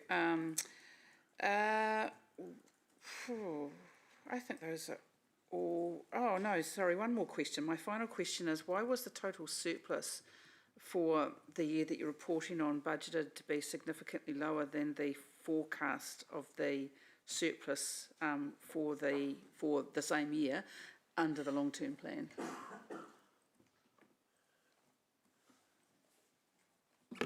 I'm just trying to understand what the difference was between the budget and the forecast. What changed? Yeah. So our accounting surplus, I'm assuming we're referring to the final accounting surplus in that. Yeah. Yes. Our accounting surplus is driven by a lot of timing as well. So if we have capital revenue or our capital portfolio is adjusted, we find those impacts in some of our capital revenue impacts, but equally we have the same impact in capital expenditure or other expenditure items.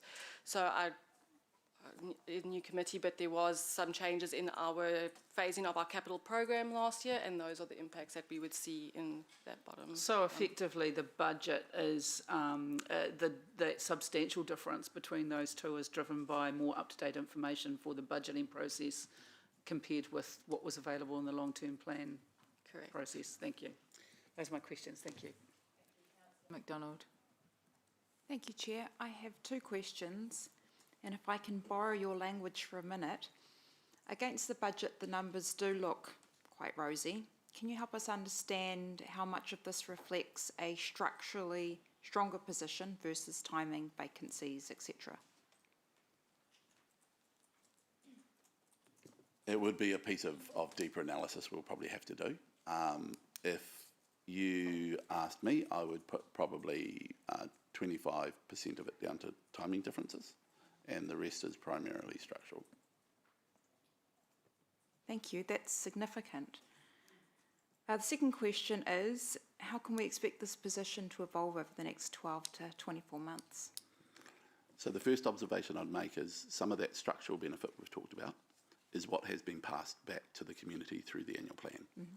So that will continue to be an area of focus for us in terms of where do we find the right balance in providing for risk contingency, but not over-providing. And that is, that again, crystal ball and different methodologies. So I think we have opportunities as we go through the next 12 months to continue to monitor that performance and what risk tolerance we have built into our costs. Thank you. So we want to hold on to enough to be able to be in a position to respond where risk materialises, but we also want to give back and reduce the rates where possible. Is that right? Absolutely. Thank you. Dean. Just one very quick question, and given that I'm also a chartered accountant and have done a lot of auditing, you'll take a good guess what this is. Would, going forward in the financial reports, would be able to include a column for a variance in all of them, and also the percentage variance?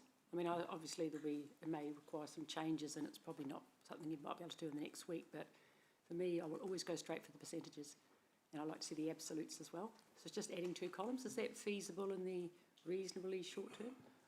Can we take it away and consider how we do that? It is a fine line for us between content and overdoing content and then creating a whole bunch of commentary that doesn't necessarily add to. So one of the risks of obviously variance reporting is the percentages can be big and the impact can be small. As we saw this morning, we can get commentary back from the community, which is not a bad thing because it gives us an opportunity to communicate and update and try to explain different aspects. But I'm just conscious of trying not to blow this out to a report level that I think the community may struggle to absorb. But if you have the but I hear you, and I'll take it away and think about how we do that. Because if you have the absolutes and the percentage, the absolute variance and the percentage, you actually can do. I hear what you're saying about people not, necessarily understanding the content, but if it looks like an enormous amount, say let's say $200,000, but in actual fact it's 0.018%, it's not actually material, possibly even trivial in audit terms. So maybe we can take this and work through it. Yeah, as I said, there's aspects where we have to report against 3 different variance items on our full year basis, so that becomes a wide and then hard to read. So I just need to process how we could do it in a way that still ensures we can be transparent and efficient with our transparency to our community. Thank you. Councillor Moroney. Sorry to come back for a second bite, but I forgot one of my questions to ask it before. It's about development contributions. and wanted to, so we are, Hamilton City Council is for the year to date under the amount of development contributions that we had budgeted to have at this point. What is the trend for other metro territorial authorities in this area? Is it similar to that, or are we unusual in being under budget? It's very much up and down, and a lot of it, I think, looking at it in a single year could be dangerous, because that can be driven very much by the timing of the infrastructure spend. Mm-hmm. So, for example, if we were comparing ourselves with Tauranga, who are currently ahead in some of their numbers, if you actually go back and look at when did they spend their capital, they were spending a component of that capital probably 2 or 3 years before us. Right. And so now they get the benefit of that coming through into their performance. Okay. Whereas where we've spent capital, we forecasted a number to come from that. We are behind. I know, because at times I've lived there recently. I know that they had some of those challenges as well. They've come off the top of that now as they've gone through the current LTP. Okay. So yeah. Yes, I would say we are tracking in line with them, recognising the conversations we've been having about the amount of investment and growth, and possibly through the LTP challenges and fast track, etc. So your answer, I'm just checking that it implies that in fact when the infrastructure investment was made is more important in this space than what the economic conditions are.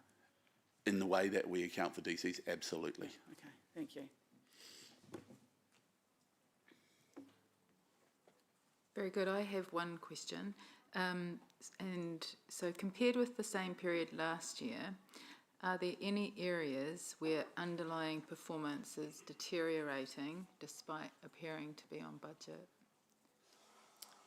We haven't noted any areas that concern us with regards to deterioration. Excellent, thank you. If there's no further questions, can I have a mover for the resolution? Councillor Bitter, thank you. Seconder, Councillor Moroney. We'll move to debate. Is there any debate? Councillor McDonald. Thank you, Chair. Thank you for the updated motion. This makes it a lot clearer to what's contributing to the improved position, including phasing, savings, etc. But at the same time, the underlying pressures don't appear to have eased, particularly around interest costs or delivery risk. And our financial position flows into our decisions about where to invest, what to invest in, and when. And this underpins the rates that our community pay. I've heard comments about performance to budget versus year on year, and the relevance to planning and one-off costs like EOI transition. But the key question for me is how much of this reflects an ongoing and improving structurally stronger position. Because if the underlying pressures are still there or increasing, then these are going to tend to show up over time. And whether that's in program movement, future costs, or what we as a council are realistically able to deliver. So for me, the focus is on being really clear on what has actually improved our structural position and what pressures we still need to manage inside the system. Thank you. Thank you. Apologies, Councillor Bitter. Thank you, Chair Rachel. This is more information than we have had before, and I'm pleased that the public are getting the same information at pretty much the same time we receive it. That is a great level of transparency. I am perversely pleased to see a lot of red. That shows we are being open, warts and all. It also shows everyone clearly where we need to focus. When I look at page 93 of the report, it's all but one red. A closer look reveals that we are slightly worse off than the year budget, but better than the previous year. So the other good part of the report is that we have commentary now to explain some of the detail and the nuance. And in that particular case on page 93, it's due to interest rate changes. So that gives us a good understanding of the sorts of things we need to monitor, and that's the level of control and governance we need. So I am very pleased with this level of reporting. Thank you, Councillor Bidder. Councillor Moroney. Thank you. I too want to say that I approve of the level of reporting. I think it is to a level that helps me to be properly informed in my governance role, and I expect that's the same for others around the council table as well.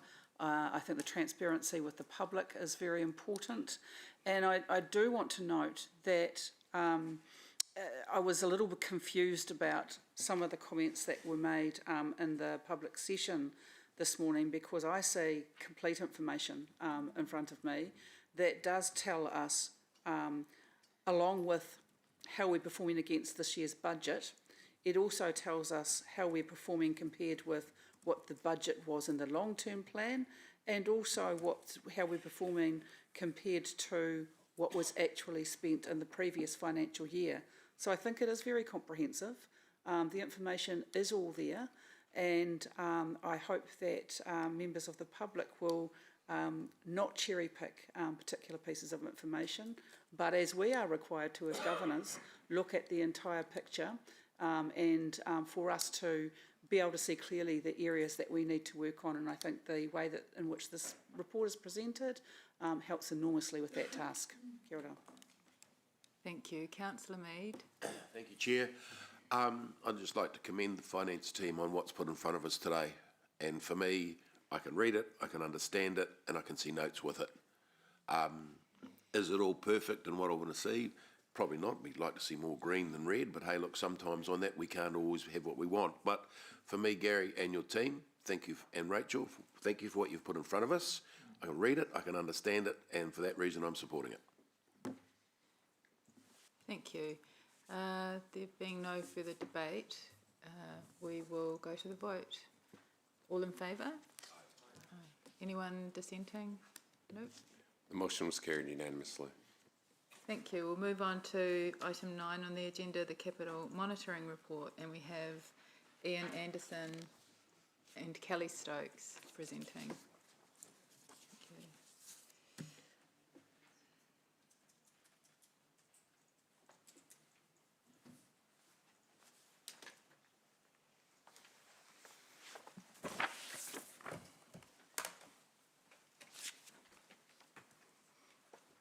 Good morning, councillors. My name's Ian Anderson. Firstly, I'll give you an apology. I was unable to attend the previous Finance Committee meeting because I was travelling overseas, so I left poor Kelly to front the meeting on her own. My role in council, I work in the Infrastructure and Assets Group, and I'm the Business Performance Manager in that space. Look, we're going to co-present the report today.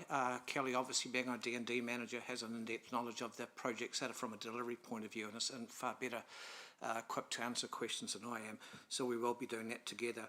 Look, I'm going to take the report as being read, but I do want to just point out a couple of things that I've been alerted to. Look, the first thing is you will note that we've introduced an additional attachment this time, which was came from the previous meeting, which was attachment 2, which is to try and give you a better understanding of the reasons for the deferrals and the bring forwards, which I think is quite critical to understand that, rather than just numbers in a big table. However, having said that, you'll note one of the comments in there refers to the Peaksgrove Road project, and that was written prior to the city delivery meeting for council matter resolution. So all I'm saying there is that sometimes we do get into a little bit of timing issue where we write something and then the passage of time changes the facts. So what you read there certainly has been superseded by the city delivery resolution from the 30th of April. The other one was, it was just point out my wording was a little bit clumsy. It's my words, not the words that were told me. If I refer to paragraph 9 and 10, I talk in there about the capital program at the start of the new financial year changing by 1.6 million. Just want clarity on what I meant by that, is that as we go through the year, we make changes, we bring them to the committee, those changes are generally presented and resolved and adopted and adjust the budget. There's always a gap between the last report within the calendar year and the end of the financial year where changes occur after that point, which we don't have a chance to come back in. So the 1.6 million I refer to in paragraph 9 is referring to those changes that were made in the very late part of the last financial year that flowed through into the current financial year. That's really what I was saying. So it really just adjusted our opening position from the 255 down to the 254. So I'll do better in the future to try and give you a more tabular position of that, so it's easier to track those changes and why they've occurred. Having said that, I'm really happy to take the report as being read, and both Kelly and I are open to any questions you may have. Oh, thank you, Ian, for those points of clarification up front. Are there any questions? Councillor Strange. Thank you, Madam Chair. My first question is around the government reforms, and in terms of what a council may look like from 2028 onwards, and where some sort of unitary council may be housed, whether it's this building or another building. And so I see that as part of the program there is work planned to be done on this building in terms of the roof, in terms of the lift. What sort of lens, are you aware of any lens that is in the process of being overlaid over those projects in terms of what, did it make sense? Yeah, cool. So in terms of the work renewals work that's being performed on this building, none of that would be adverse for any future use of this building. Whether that we stay here, whether we move somewhere else, someone else buys it, whatever that may be, that work is renewals work and required for this building, and it will not be adverse for whatever the future holds. Okay, so would it then likely add value to this building if potentially this building was no longer required and was to be sold? I'll refer you to Lance, I think. Yes. Okay. So, if whatever happens in 2 years and 5 months' time, if there was a new entity, they have a choice. Day one, you probably still need people housed somewhere, but if there was a choice to dispose of an asset, it's better to have an asset that's up to standard and not got a leaking roof to sell rather than something which is substandard. So it would be my advice to make sure that we maintain the assets that we've got.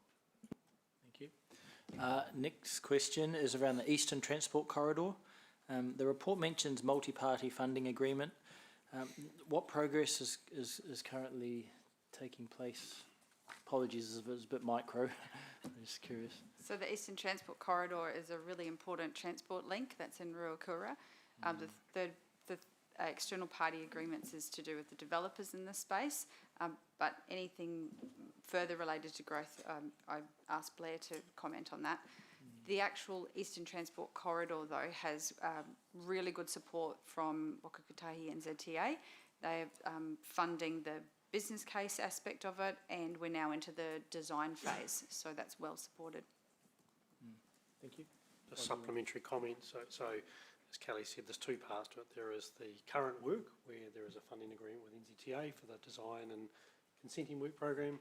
Quite separately, there is a very robust development agreement with TGH in relation to the Eastern Transport Corridor. That's a development agreement that's been in place for a number of years now, and that clearly outlines obligations and responsibilities. Thank you. Lucy Cox. Thank you. My question is in relation to stormwater. I noticed there's a number of deferrals from this year to next, and I understand ongoingly, and there is some reference to it being linked to the establishment of EOI. I guess my question is, two questions: are we going to catch up, or how come you haven't come to us for additional resourcing to make sure we can achieve that work? Both those questions. I can comment on the resourcing. What I can say is that obviously EY has been a significant drain on staff in those areas and working through. Having said that, in terms of looking at the program and the risk mitigation around that, because clearly that's the principal concern we have, is that the renewal programs are underpinned by asset condition assessment and maturity reporting. And so the staff have had a look particularly at those programs and have determined that there is an ability to move them out without any undue concern or ongoing risk on the program, at least minimise it as well. So that would be my response to your question. Okay, thank you. And just a question around this. Talked about concern about the shortage of pipes. If we defer these works, do we risk getting caught up in that risk of a pipe shortage because of the war? Typically, stormwater pipes are a cement product. Okay. So the risk around plastic-based is lower. Okay, thank you. Thank you. Councillor McDonald. Thank you. Just one question. First of all, thank you for the reasons provided for the deferrals. I would have had 50 questions for you if you didn't provide that, so thank you. With this information, is the intention to continue to defer projects based on availability of products, or is there consideration of cancelling some of them as risks continue or increase? If they're renewals works, they've been assigned because the asset is due for renewal or it's condition-based. So if there's an opportunity to move something forward and swap them around, that's what we would prefer to do to ensure that the next asset is able to be renewed. I can't think of one that we would cancel off the top of my head. Okay, no, thank you. Just interested in your thinking around that.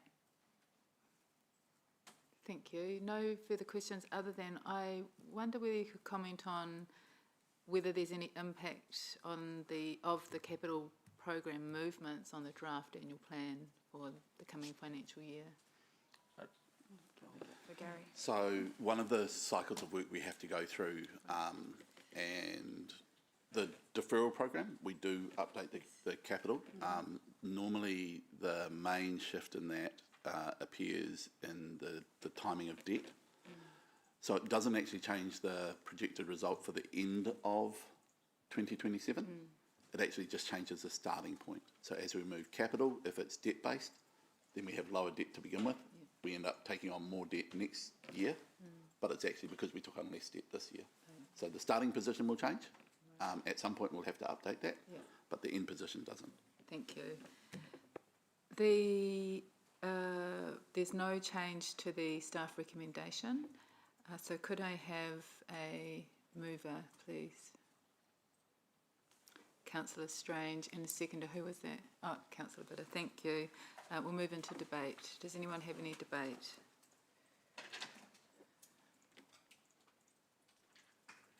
Councillor Bitter.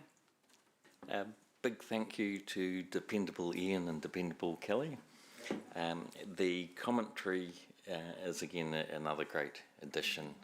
Very good to see that. Thank you. Yes, I too want to thank staff for the report and the work that has gone into providing greater visibility of the capital program and in particular the reasons for the movements. Just so everyone is aware, Ian has invited feedback on it. If there is any post this meeting, that would be received with gratitude, I believe. So thank you. So let's go to the vote. All in favour? Thank you. Anyone dissenting? No. The motion was carried unanimously. So now we move to item 10 on the agenda, which is the internal audit and assurance update. We'll welcome Megan and also Mutaza and Ashita, who are from KPMG online. So Councillor, I will speak to this report on behalf of staff. Yep. So can I first make an observation on page 128, which is the report from KPMG on the HCC Future Fit Controls Impact Assessment. So noting the conversation we had earlier this morning, the process for this was the workshop process for Fit for Future, a report received from KPMG, reviewed by management, and you will be able to see that there is feedback from management within the report in terms of what we believed. My failure, page 148 references reduction in health and safety resources has reduced specialist capacity for risk assessments and advisory support. Based on feedback from the organisation and looking at it, I had intended to put a correction to that statement through to KPMG and failed to save the comment that I sent through to them and didn't realise that they'd fixed it. There has not been a reduction in the health and safety resources. Health and safety has been restructured in terms of how it is delivered, and there has been more work done, I think, in terms of clarity on roles and responsibilities. So where some things managers may have chosen to kind of go, well, that's the health and safety manager who can look after that. The structure and choice we made was to make sure that line managers understood their role in health and safety as well. So that has fed to some impact saying, hey, we've lost resource. It's actually a choice to make sure line managers are involved in health and safety to a larger extent. Relative to the rest of the report, there is quite a lot in it. I think I will take it as read and allow questions, either, if you're happy, Chair, either to myself or to KPMG. Thank you. Did KPMG, Murtaza, do you have anything to add? No, I agree with the comments made by Gary, and so open for any questions, anything specific on the report. Thank you. So one of the priority areas is to review the DFA workflow, focused on approval evidence, manual workarounds, segregation of duties. I'm just, in terms of the recommendation that we do an audit around this, what will the scope of the audit be, and will it take account of some of the recommendations in the future fit piece, and how will that then align with our policy review? So we still need to draft the full scope, and we will review that with the Chair, obviously. I think is a good process for audit reviews before they're executed. The scope primarily will look at our existing policy, look at how it is operating in reality, and try to look at gaps between reality. So it is not necessarily a scope to identify failure, it is a scope to identify improvement in the way that we can deliver and reframe our policy. It will do a bit of both. So it will include aspects of looking at, did we follow the policy? But I believe the scope is to go further and say, is there anything in the policy that caused that to happen? Is that a risk issue or is that a policy issue? The aspect around the components of DFA, just to comment on that briefly. When we delivered Future Fit, we have centralised the capital program delivery team. That creates some challenges in the alignment between budget holders and the capital program budget that is set within the capital team. We do have some restrictions in our system. That means as we escalate to the budget holder, that line of authority, the system cannot do that as easily as we would like it to, and that creates some complexity in that space. We will probably not be able to make significant improvement in the system aspect until we replace our ERP. However, we are working on what can we do in terms of manual processes, and or probably the biggest thing is people's understanding of what to do. If the system tells you what to do, it's easy. I do what the system tells me to do. In this case, the system's not what we want people to do. We need them to do some other things as well to support risk in the system. We don't believe there is significant risk of inappropriate spend. The challenge is, do we have the right oversight at the time of approving any shifts in use of the P50 contingencies, etc. Thank you. Councillor McDonald. Thank you. Just to follow up to your comments, Gary, how do we know that the audit findings are translating into real changes, into people's decisions, into people's behaviours, rather than just being something that's reported in a box ticked?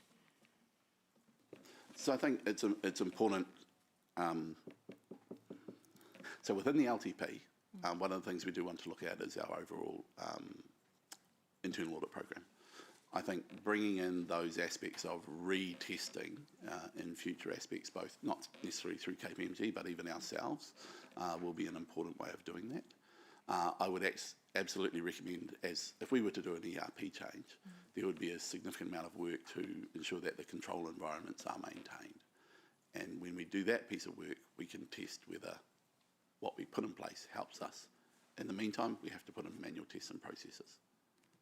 So reporting environments done by financial business partners, line managers and business managers as well. Okay, thank you. Thank you, Councillor Bitter. Yeah. Thank you, Chair Rachel. Gary, in the procurement dashboard, the second page of that report, workforce planning is shown at risk. Could you comment on that, please? So a combination of both delivering so in order to deliver this program, it impacts on some of the workforce we have within our team. I think Igor has talked about that. We are reviewing that. I commented earlier that where we have identified additional capacity that's necessary to support it, we have the alignment with the ability to get capacity. We are struggling with recruitment. The good thing is we have 2 staff starting in that space within the next 3 to 4 weeks. Good. Thank you. Independent Dean. Just a couple of really quick questions. One of them relates to para 73, which refers to also creating non-financial risks. I would suggest that occupational fraud is added to that group. And just to give you a quick summary of some of the risks that come with occupational fraud that are not purely financial. Legal risks, compliance risks, regulatory risks, criminal risks, reputational risks, effect on staff morale. There's a whole stack of them. So if we could just pop that in there, or would it be possible to include that under the non-financial risks? And my second question was even shorter, and this may be something that's looked at in the future, and possibly KPMG will have some familiarity with this. Do we do any data analytics, and do we do any continuous monitoring? This is me as an internal auditor and fraud examiner, by the way. Just out of curiosity. I don't think there's a lot of it goes on in Aotearoa, but I'm just curious. I know there is some data analytics, because obviously I've seen the output. What I would say is we do some data analytics, so I would not say that we don't do any. What I would, however, say is, and I think we acknowledge it, the framework for data insights and availability to compile data and report data is definitely not where we would like it to be, not where I would like it to be as a CFO. So we do need to focus on a program of continuous improvement around our data environments. That's not just reporting for management decision making, it is reporting for fraud, exception, monitoring, all of the things that come off the back of that as well. That is when we're looking at a new ERP system, that perhaps possibly its potential for that is something that could be considered in the scoping document? Data analytics with ERP absolutely has to be in the scope. Cool. Thank you. Councillor Casey Cox. Thank you. Just a question on the delay of the climate change maturity assessment. I guess I'm just curious, if we were to do that earlier, what would we be performing poorly on? Like what specifically are we delaying it for? I know you've mentioned some things, but any specific examples?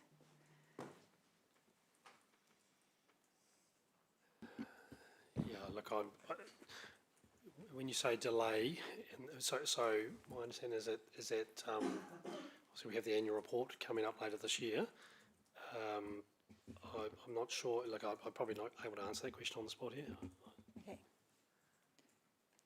Unless you can just clarify. Yeah, I mean, you've provided some general idea of why it's been delayed. I guess wanted a little bit more specific information, but I can follow up with Charlotte. Yeah, that would be best. Okay. And just in regards to the procurement maturity improvement program, there is a suggestion that there will be an increased resource for that. Do we have any ballpark figure for what that might be at this point? Not to the extent that I would be prepared to discuss them, because I think they need to be fully reviewed. Okay, thank you. Councillor Bitter. Thank you, Chair Rachel. A question for Murtaza. Would you agree that the procurement dashboard is a really great way of showing and tracking KPMG's recommended changes?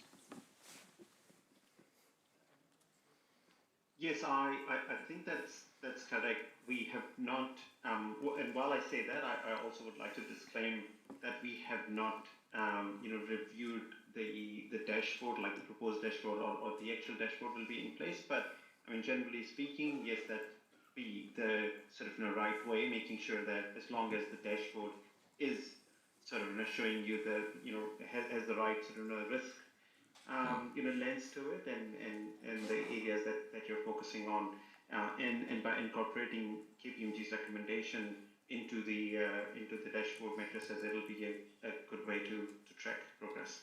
Thank you. Thank you. I'll move this. Can I have a seconder, please? There's no changes to the staff recommendation. Thank you, Maungai Kana.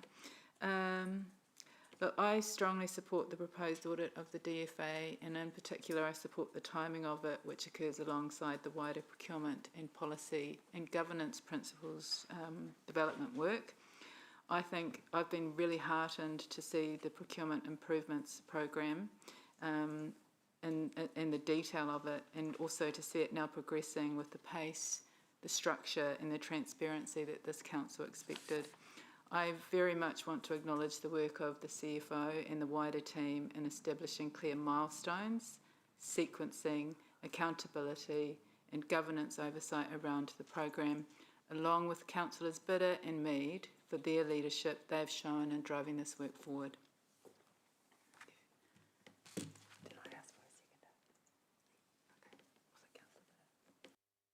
Further debate? Councillor MacDonald. Thank you. The reporting of the auditing itself has value, but to me the real value is in what changes as a result of it. The fact that we look at things, we capture things, and then we do something about it. The recommendations to me look reasonable in principle, but again, the key is having a clear line of sight from findings through to action, who owns it, what's changing and when. And then being able to see that those issues are actually being resolved, not just tracked through the process, because that's what will determine actual change. Thank you. Thank you. No further debate. We'll vote. All those in favour? Anyone against? Thank you. The motion was carried unanimously. Excellent. We'll keep pressing on. Agenda item 11, Audit New Zealand, or Office of, what are they called? The Audit Office. They've had a rebrand. Oh yes, there we go. Megan will come to talk to the report. Welcome, Ethel. Thank you.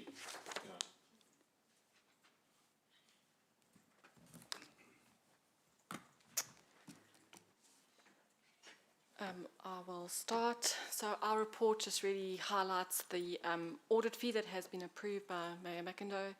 Our audit fee for the year ended 30 June 2026 is $487,000, which does reflect a saving to our budget and savings based on prior audit fees.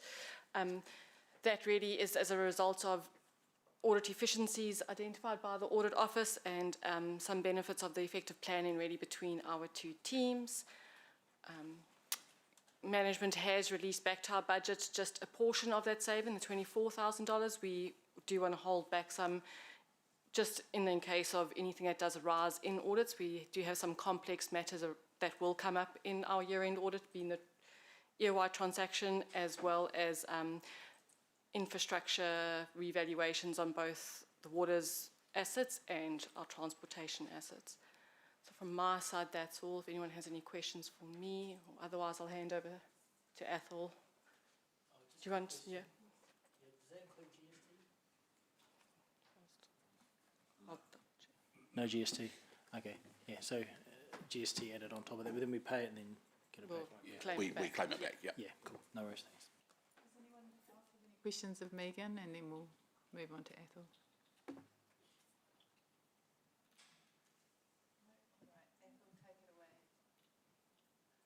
Okay, kia ora tātou. Thanks, Megan. So I'll just give a bit of an update on where we're up to at in the audit process. So the audit plan's been tabled and discussed at the last meeting. So as Megan's discussed, this is the fee letter for this year.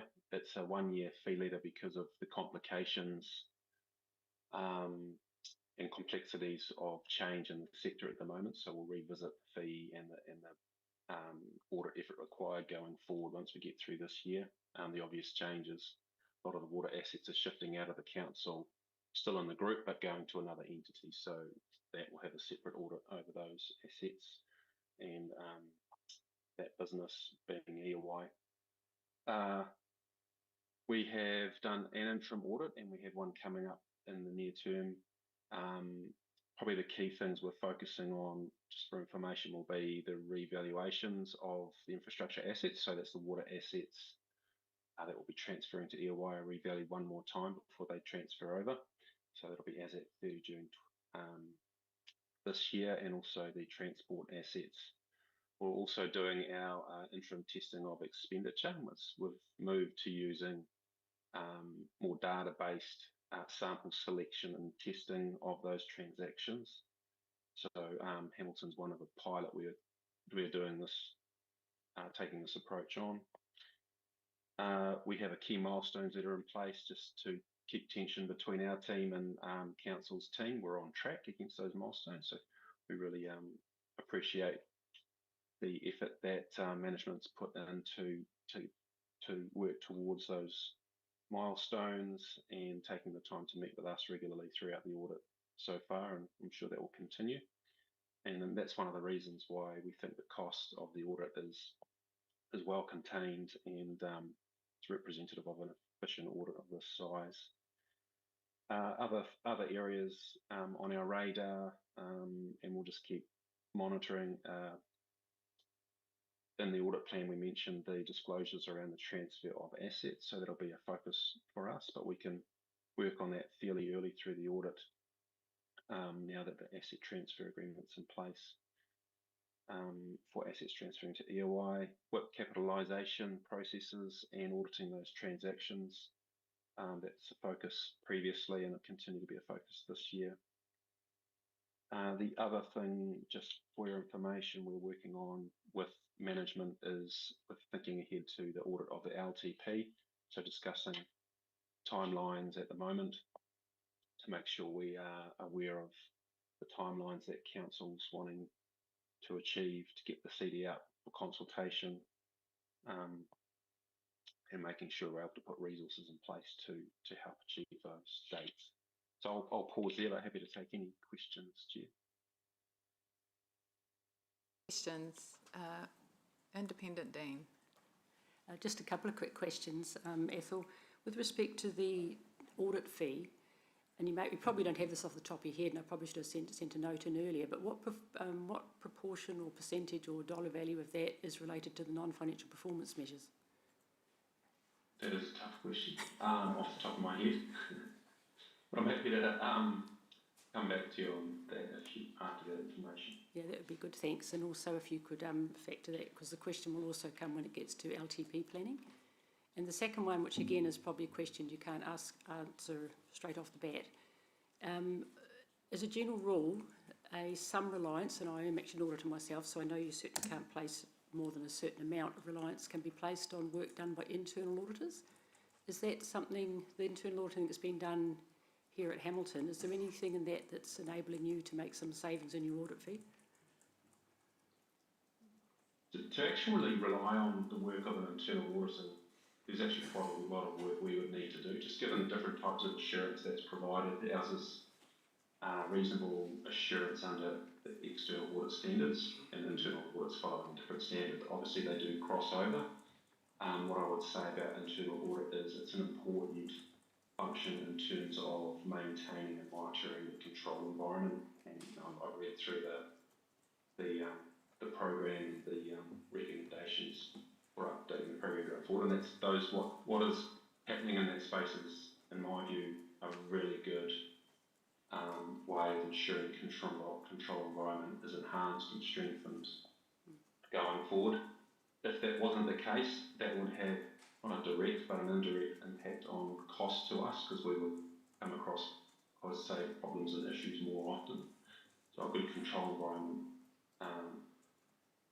compliance through an internal audit program does minimise, I guess, the challenges we would come across. So hope that helps answer your question. Well, prima facie, I'm actually a CIA, so I understand what you're talking about, the different standards, and it's not uncommon to have a debate around how much reliance can be placed on internal by external, etc., and other potential savings there. But if I understand you correctly, what you're saying is that because there is an internal audit program in place with council, there are some areas where you can place some confidence and therefore don't have to do so much work. So potentially there are savings there? Yeah, like I said, I think it rather than us being able to cut back our work in a lot of areas, it avoids us extending our work. Where organisations have weak control environments, you do end up hunting for more evidence and you find more errors and issues as you do your work. Where the control environment is good and often internal audit plays a key role in that, you find less problems. So I would say that there's a link. It's hard to say it's a direct link. Testing of DFAs is a good area that I've noted in your plan going forward. That's going to strengthen the control environment. We could, if we see internal audits finding the DFAs, for example, are working well, we could end up relying on the control environment more. If internal audit finds problems, we would delay doing that. Okay, thank you. Goodbye. Councillor MacDonald. Thank you. Just one question. Obviously, there's EOI and the transfer of assets, but aside from this, what are the main areas of pressure or vulnerability you think councils like ours should be paying closest attention to at the moment? It's management's in probably a stronger position than me, but if I look across the sector, we are, as we think ahead to our long-term plan audits, I think a challenge for the sector generally, but it's not specific to Hamilton necessarily, but financial sustainability is an area that's definitely on our radar because of the capped environment that's being put in place, because councils are moving assets that generate revenue off their balance sheet, so that revenue is gone. So is the related debt, but how that all lands and what that impact of those big changes are on balance sheets is unknown at this stage. Yes, I think financial sustainability would be at the top of our minds going forward. Thank you. Are there any other broad trends that you're seeing?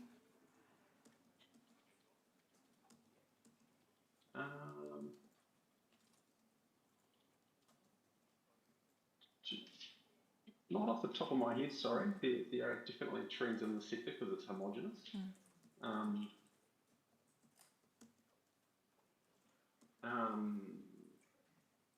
Yeah, I think how council thinks about their managing their debt, managing their revenue to make sure they are staying within the parameters that they need to from the LGFA. So I think there's a upward pressure on rates is causing some concern across the sector at the moment. So. Thank you. That's all I think. Gary had some comment in terms of the questions. Yeah, from management's perspective, I think there's always this trade-off when you're going through high volumes of structural change. There are some trade-offs in terms of quality of information. We're talking about that in terms of our financials earlier. So I think in parallel with, as Athol was talking about, as we go into the LTP, getting visibility on trend analysis and explaining trends like that, and that is part of fundamental reporting through the audit process. We have to talk about trends in our annual reports, for example. So getting those into the planning helps then reducing the amount that you have to communicate and test changes. So the volume of change, I think, is putting pressure on some of those kind of controls in how we operate. Thank you. And if I translate what you've said and what Athol said, that we are, I guess, needing to keep financial sustainability right at the top and manage everything within that. Thank you. Councillor Moroney. Kia ora, Ethel. My question is around whether in your auditing processes there is any use of AI. It's early days in terms of detailed audit tests using AI. There are firms that are moving into that space and we're watching that closely. Well, I guess we are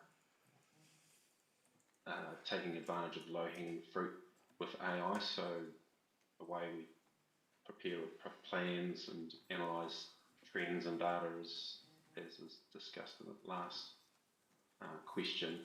There's definitely opportunities to do work in that space, and so that is saving some time for us, but certainly we'll be exploring that further going forward. Thank you. Thank you, Māngai Kāna. Thank you, Sue. I was going to lean into that a little bit, so I'll change tack just quickly. My question is for Gary, and we know in an audit process that there's a massive amount of work that needs to be done, a massive amount of work or pressure that's put on our staff. Going back to a comment that Marie had made earlier about wellbeing, how do we make sure, or are you confident that we've got enough staff and enough resource to manage the audit process and also maintain the wellbeing of our team? It is a concern for me. What I can say is I'm confident at the moment that we've got the budget and availability. The challenge, as I highlighted earlier, for us is actually finding the right resource in the market to fill those. I know Megan and I kind of are talking about it on a regular basis. There is some concern, definitely when we overlay both shifting EOI, the work that comes with that, but also some of the people. The good thing is we have a really strong partnership relationship maintained with EOI. So there will be staff in EOI who will be doing aspects of Hamilton City Council's audit support because their roles are still part of our reporting. So that will definitely help. But I think we continue to monitor it.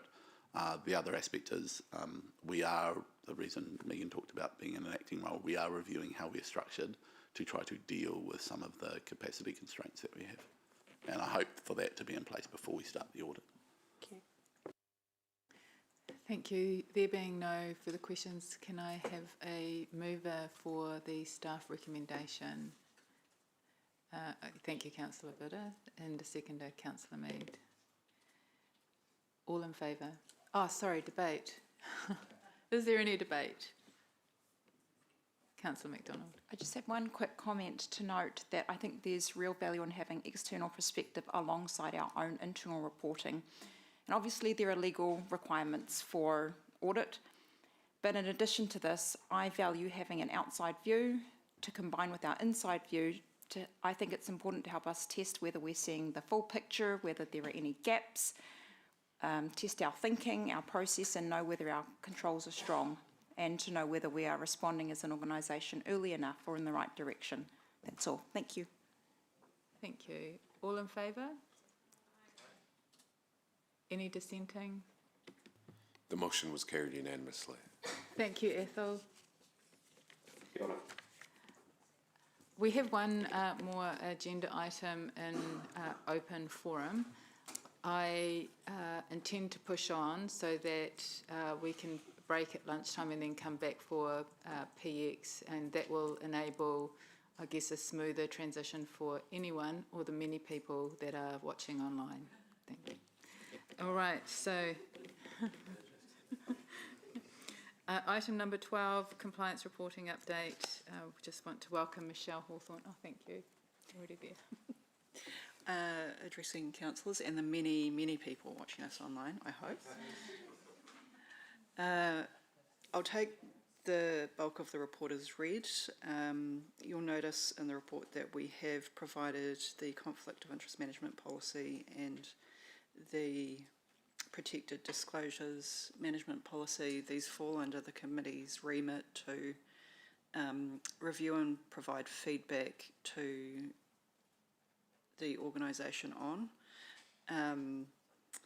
The changes are summarised in the report on each of those areas, and we have had feedback from Councillor Corrales on areas following our experiences where we could be a bit more clear on process. So I'm happy to take any questions. Thank you. They are both management policies. A question in relation to conflict of interest. Will the committee receive any reporting on conflict declarations, trends, breaches or high-risk mitigations, just to give us the assurance that the policy is operating effectively in practice? The HR team do new conflict of interest declarations with the organisation every year. At the moment, I'm not across the kind of reporting they do there, but I think what that might be is a staff action for us to clarify for you. Excellent, thank you. And then a second point, which is related to both the conflict of interest and protected disclosure, and this is just around culture and speak up environment. How are we testing whether the team feel confident declaring conflicts early, particularly where there may be some perceived seniority or relationship pressures? Probably the most obvious one is partly the policy itself. Yes. Encourages it. Secondly, we are effectively looking at not specifically that component, but the nature of the culture through our engagement surveys, and how people feel safe to speak up about things that they see in the organisation. That's great. I could perhaps add to that. So we put quite a bit of time and effort and resource into our psychological safety support and training. So a key component of that psychological safety is staff feeling empowered to speak up. And so we've got a number of sort of training modules which have been undertaken by staff and by management in that respect. And then we, as Gary said, we also monitor through the engagement survey. And one of the pleasing improvements in engagement survey results in the last survey was the open and honest two-way korero, which had sort of seen a sort of a decent sort of jump up from last survey to the most recent one. So I feel like we are doing the things that we should be doing to encourage that. Thank you. Any questions? Councillor Moroney. Thank you, Chair. So my first one is just to clarify, to ensure that we are giving feedback today on these two policies. We are not signing them off. That is correct. So it's a little bit unique in that these are management policies that are HR policies, but they're not policies that are signed off by council as a governance body. Okay. So they won't come back to council after this opportunity for feedback? We can supply them to you once they've been finalised. Yes, they're not coming back for decisions. No. Really my question. Okay, thank you.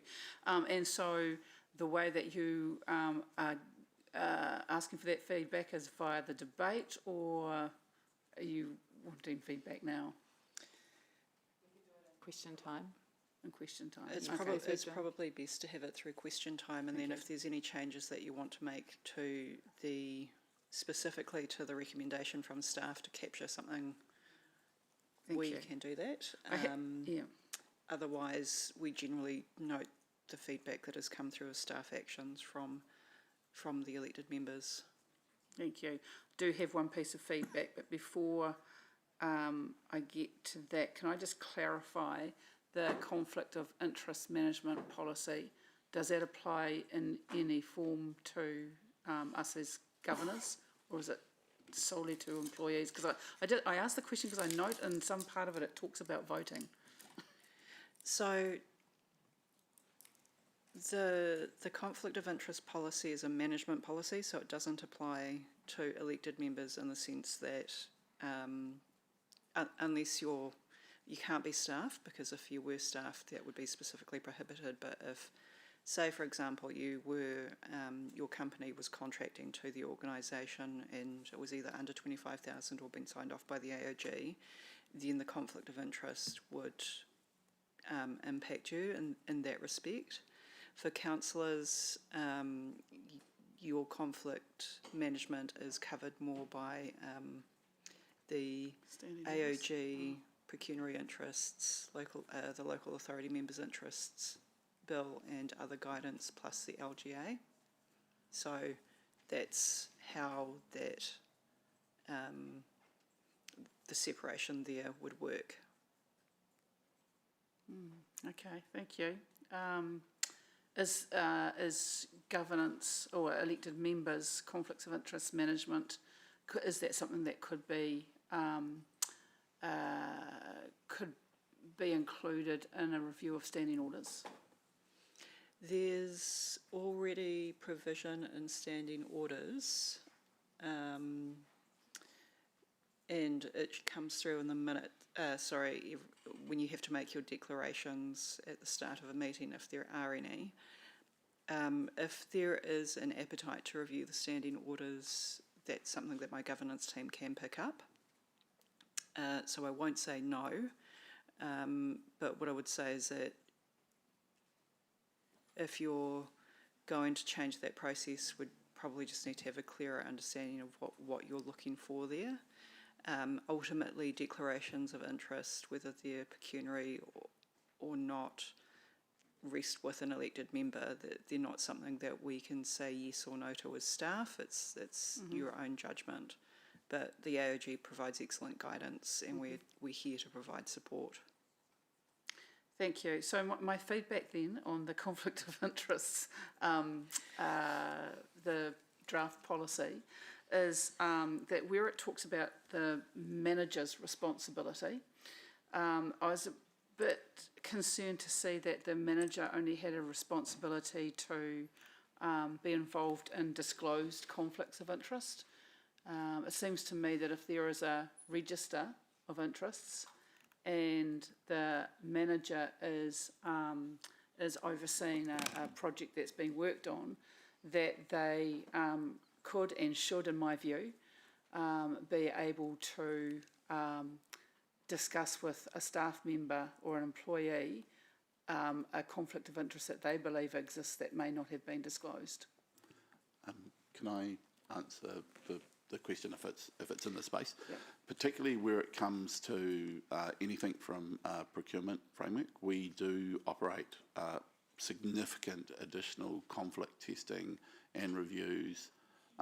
That includes the procurement team considering that process. So what I'm saying is we do conflict testing, so it's very evident in our procurement processes that conflict testing is important.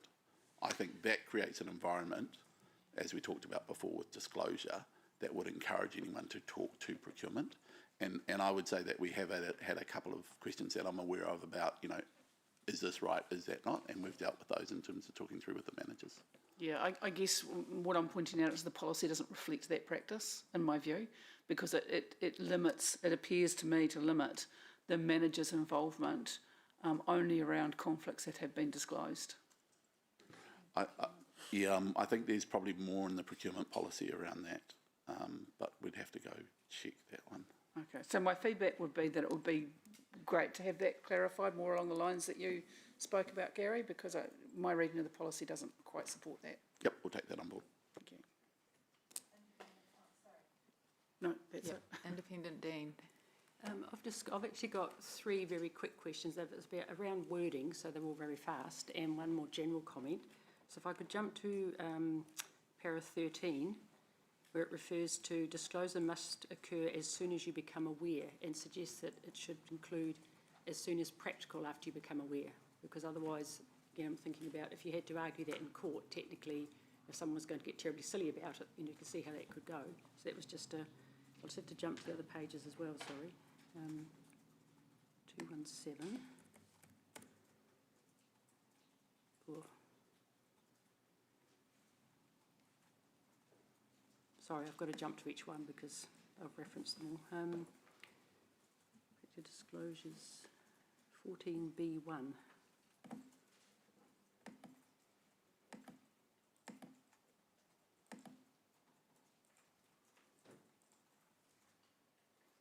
I won't keep apologising.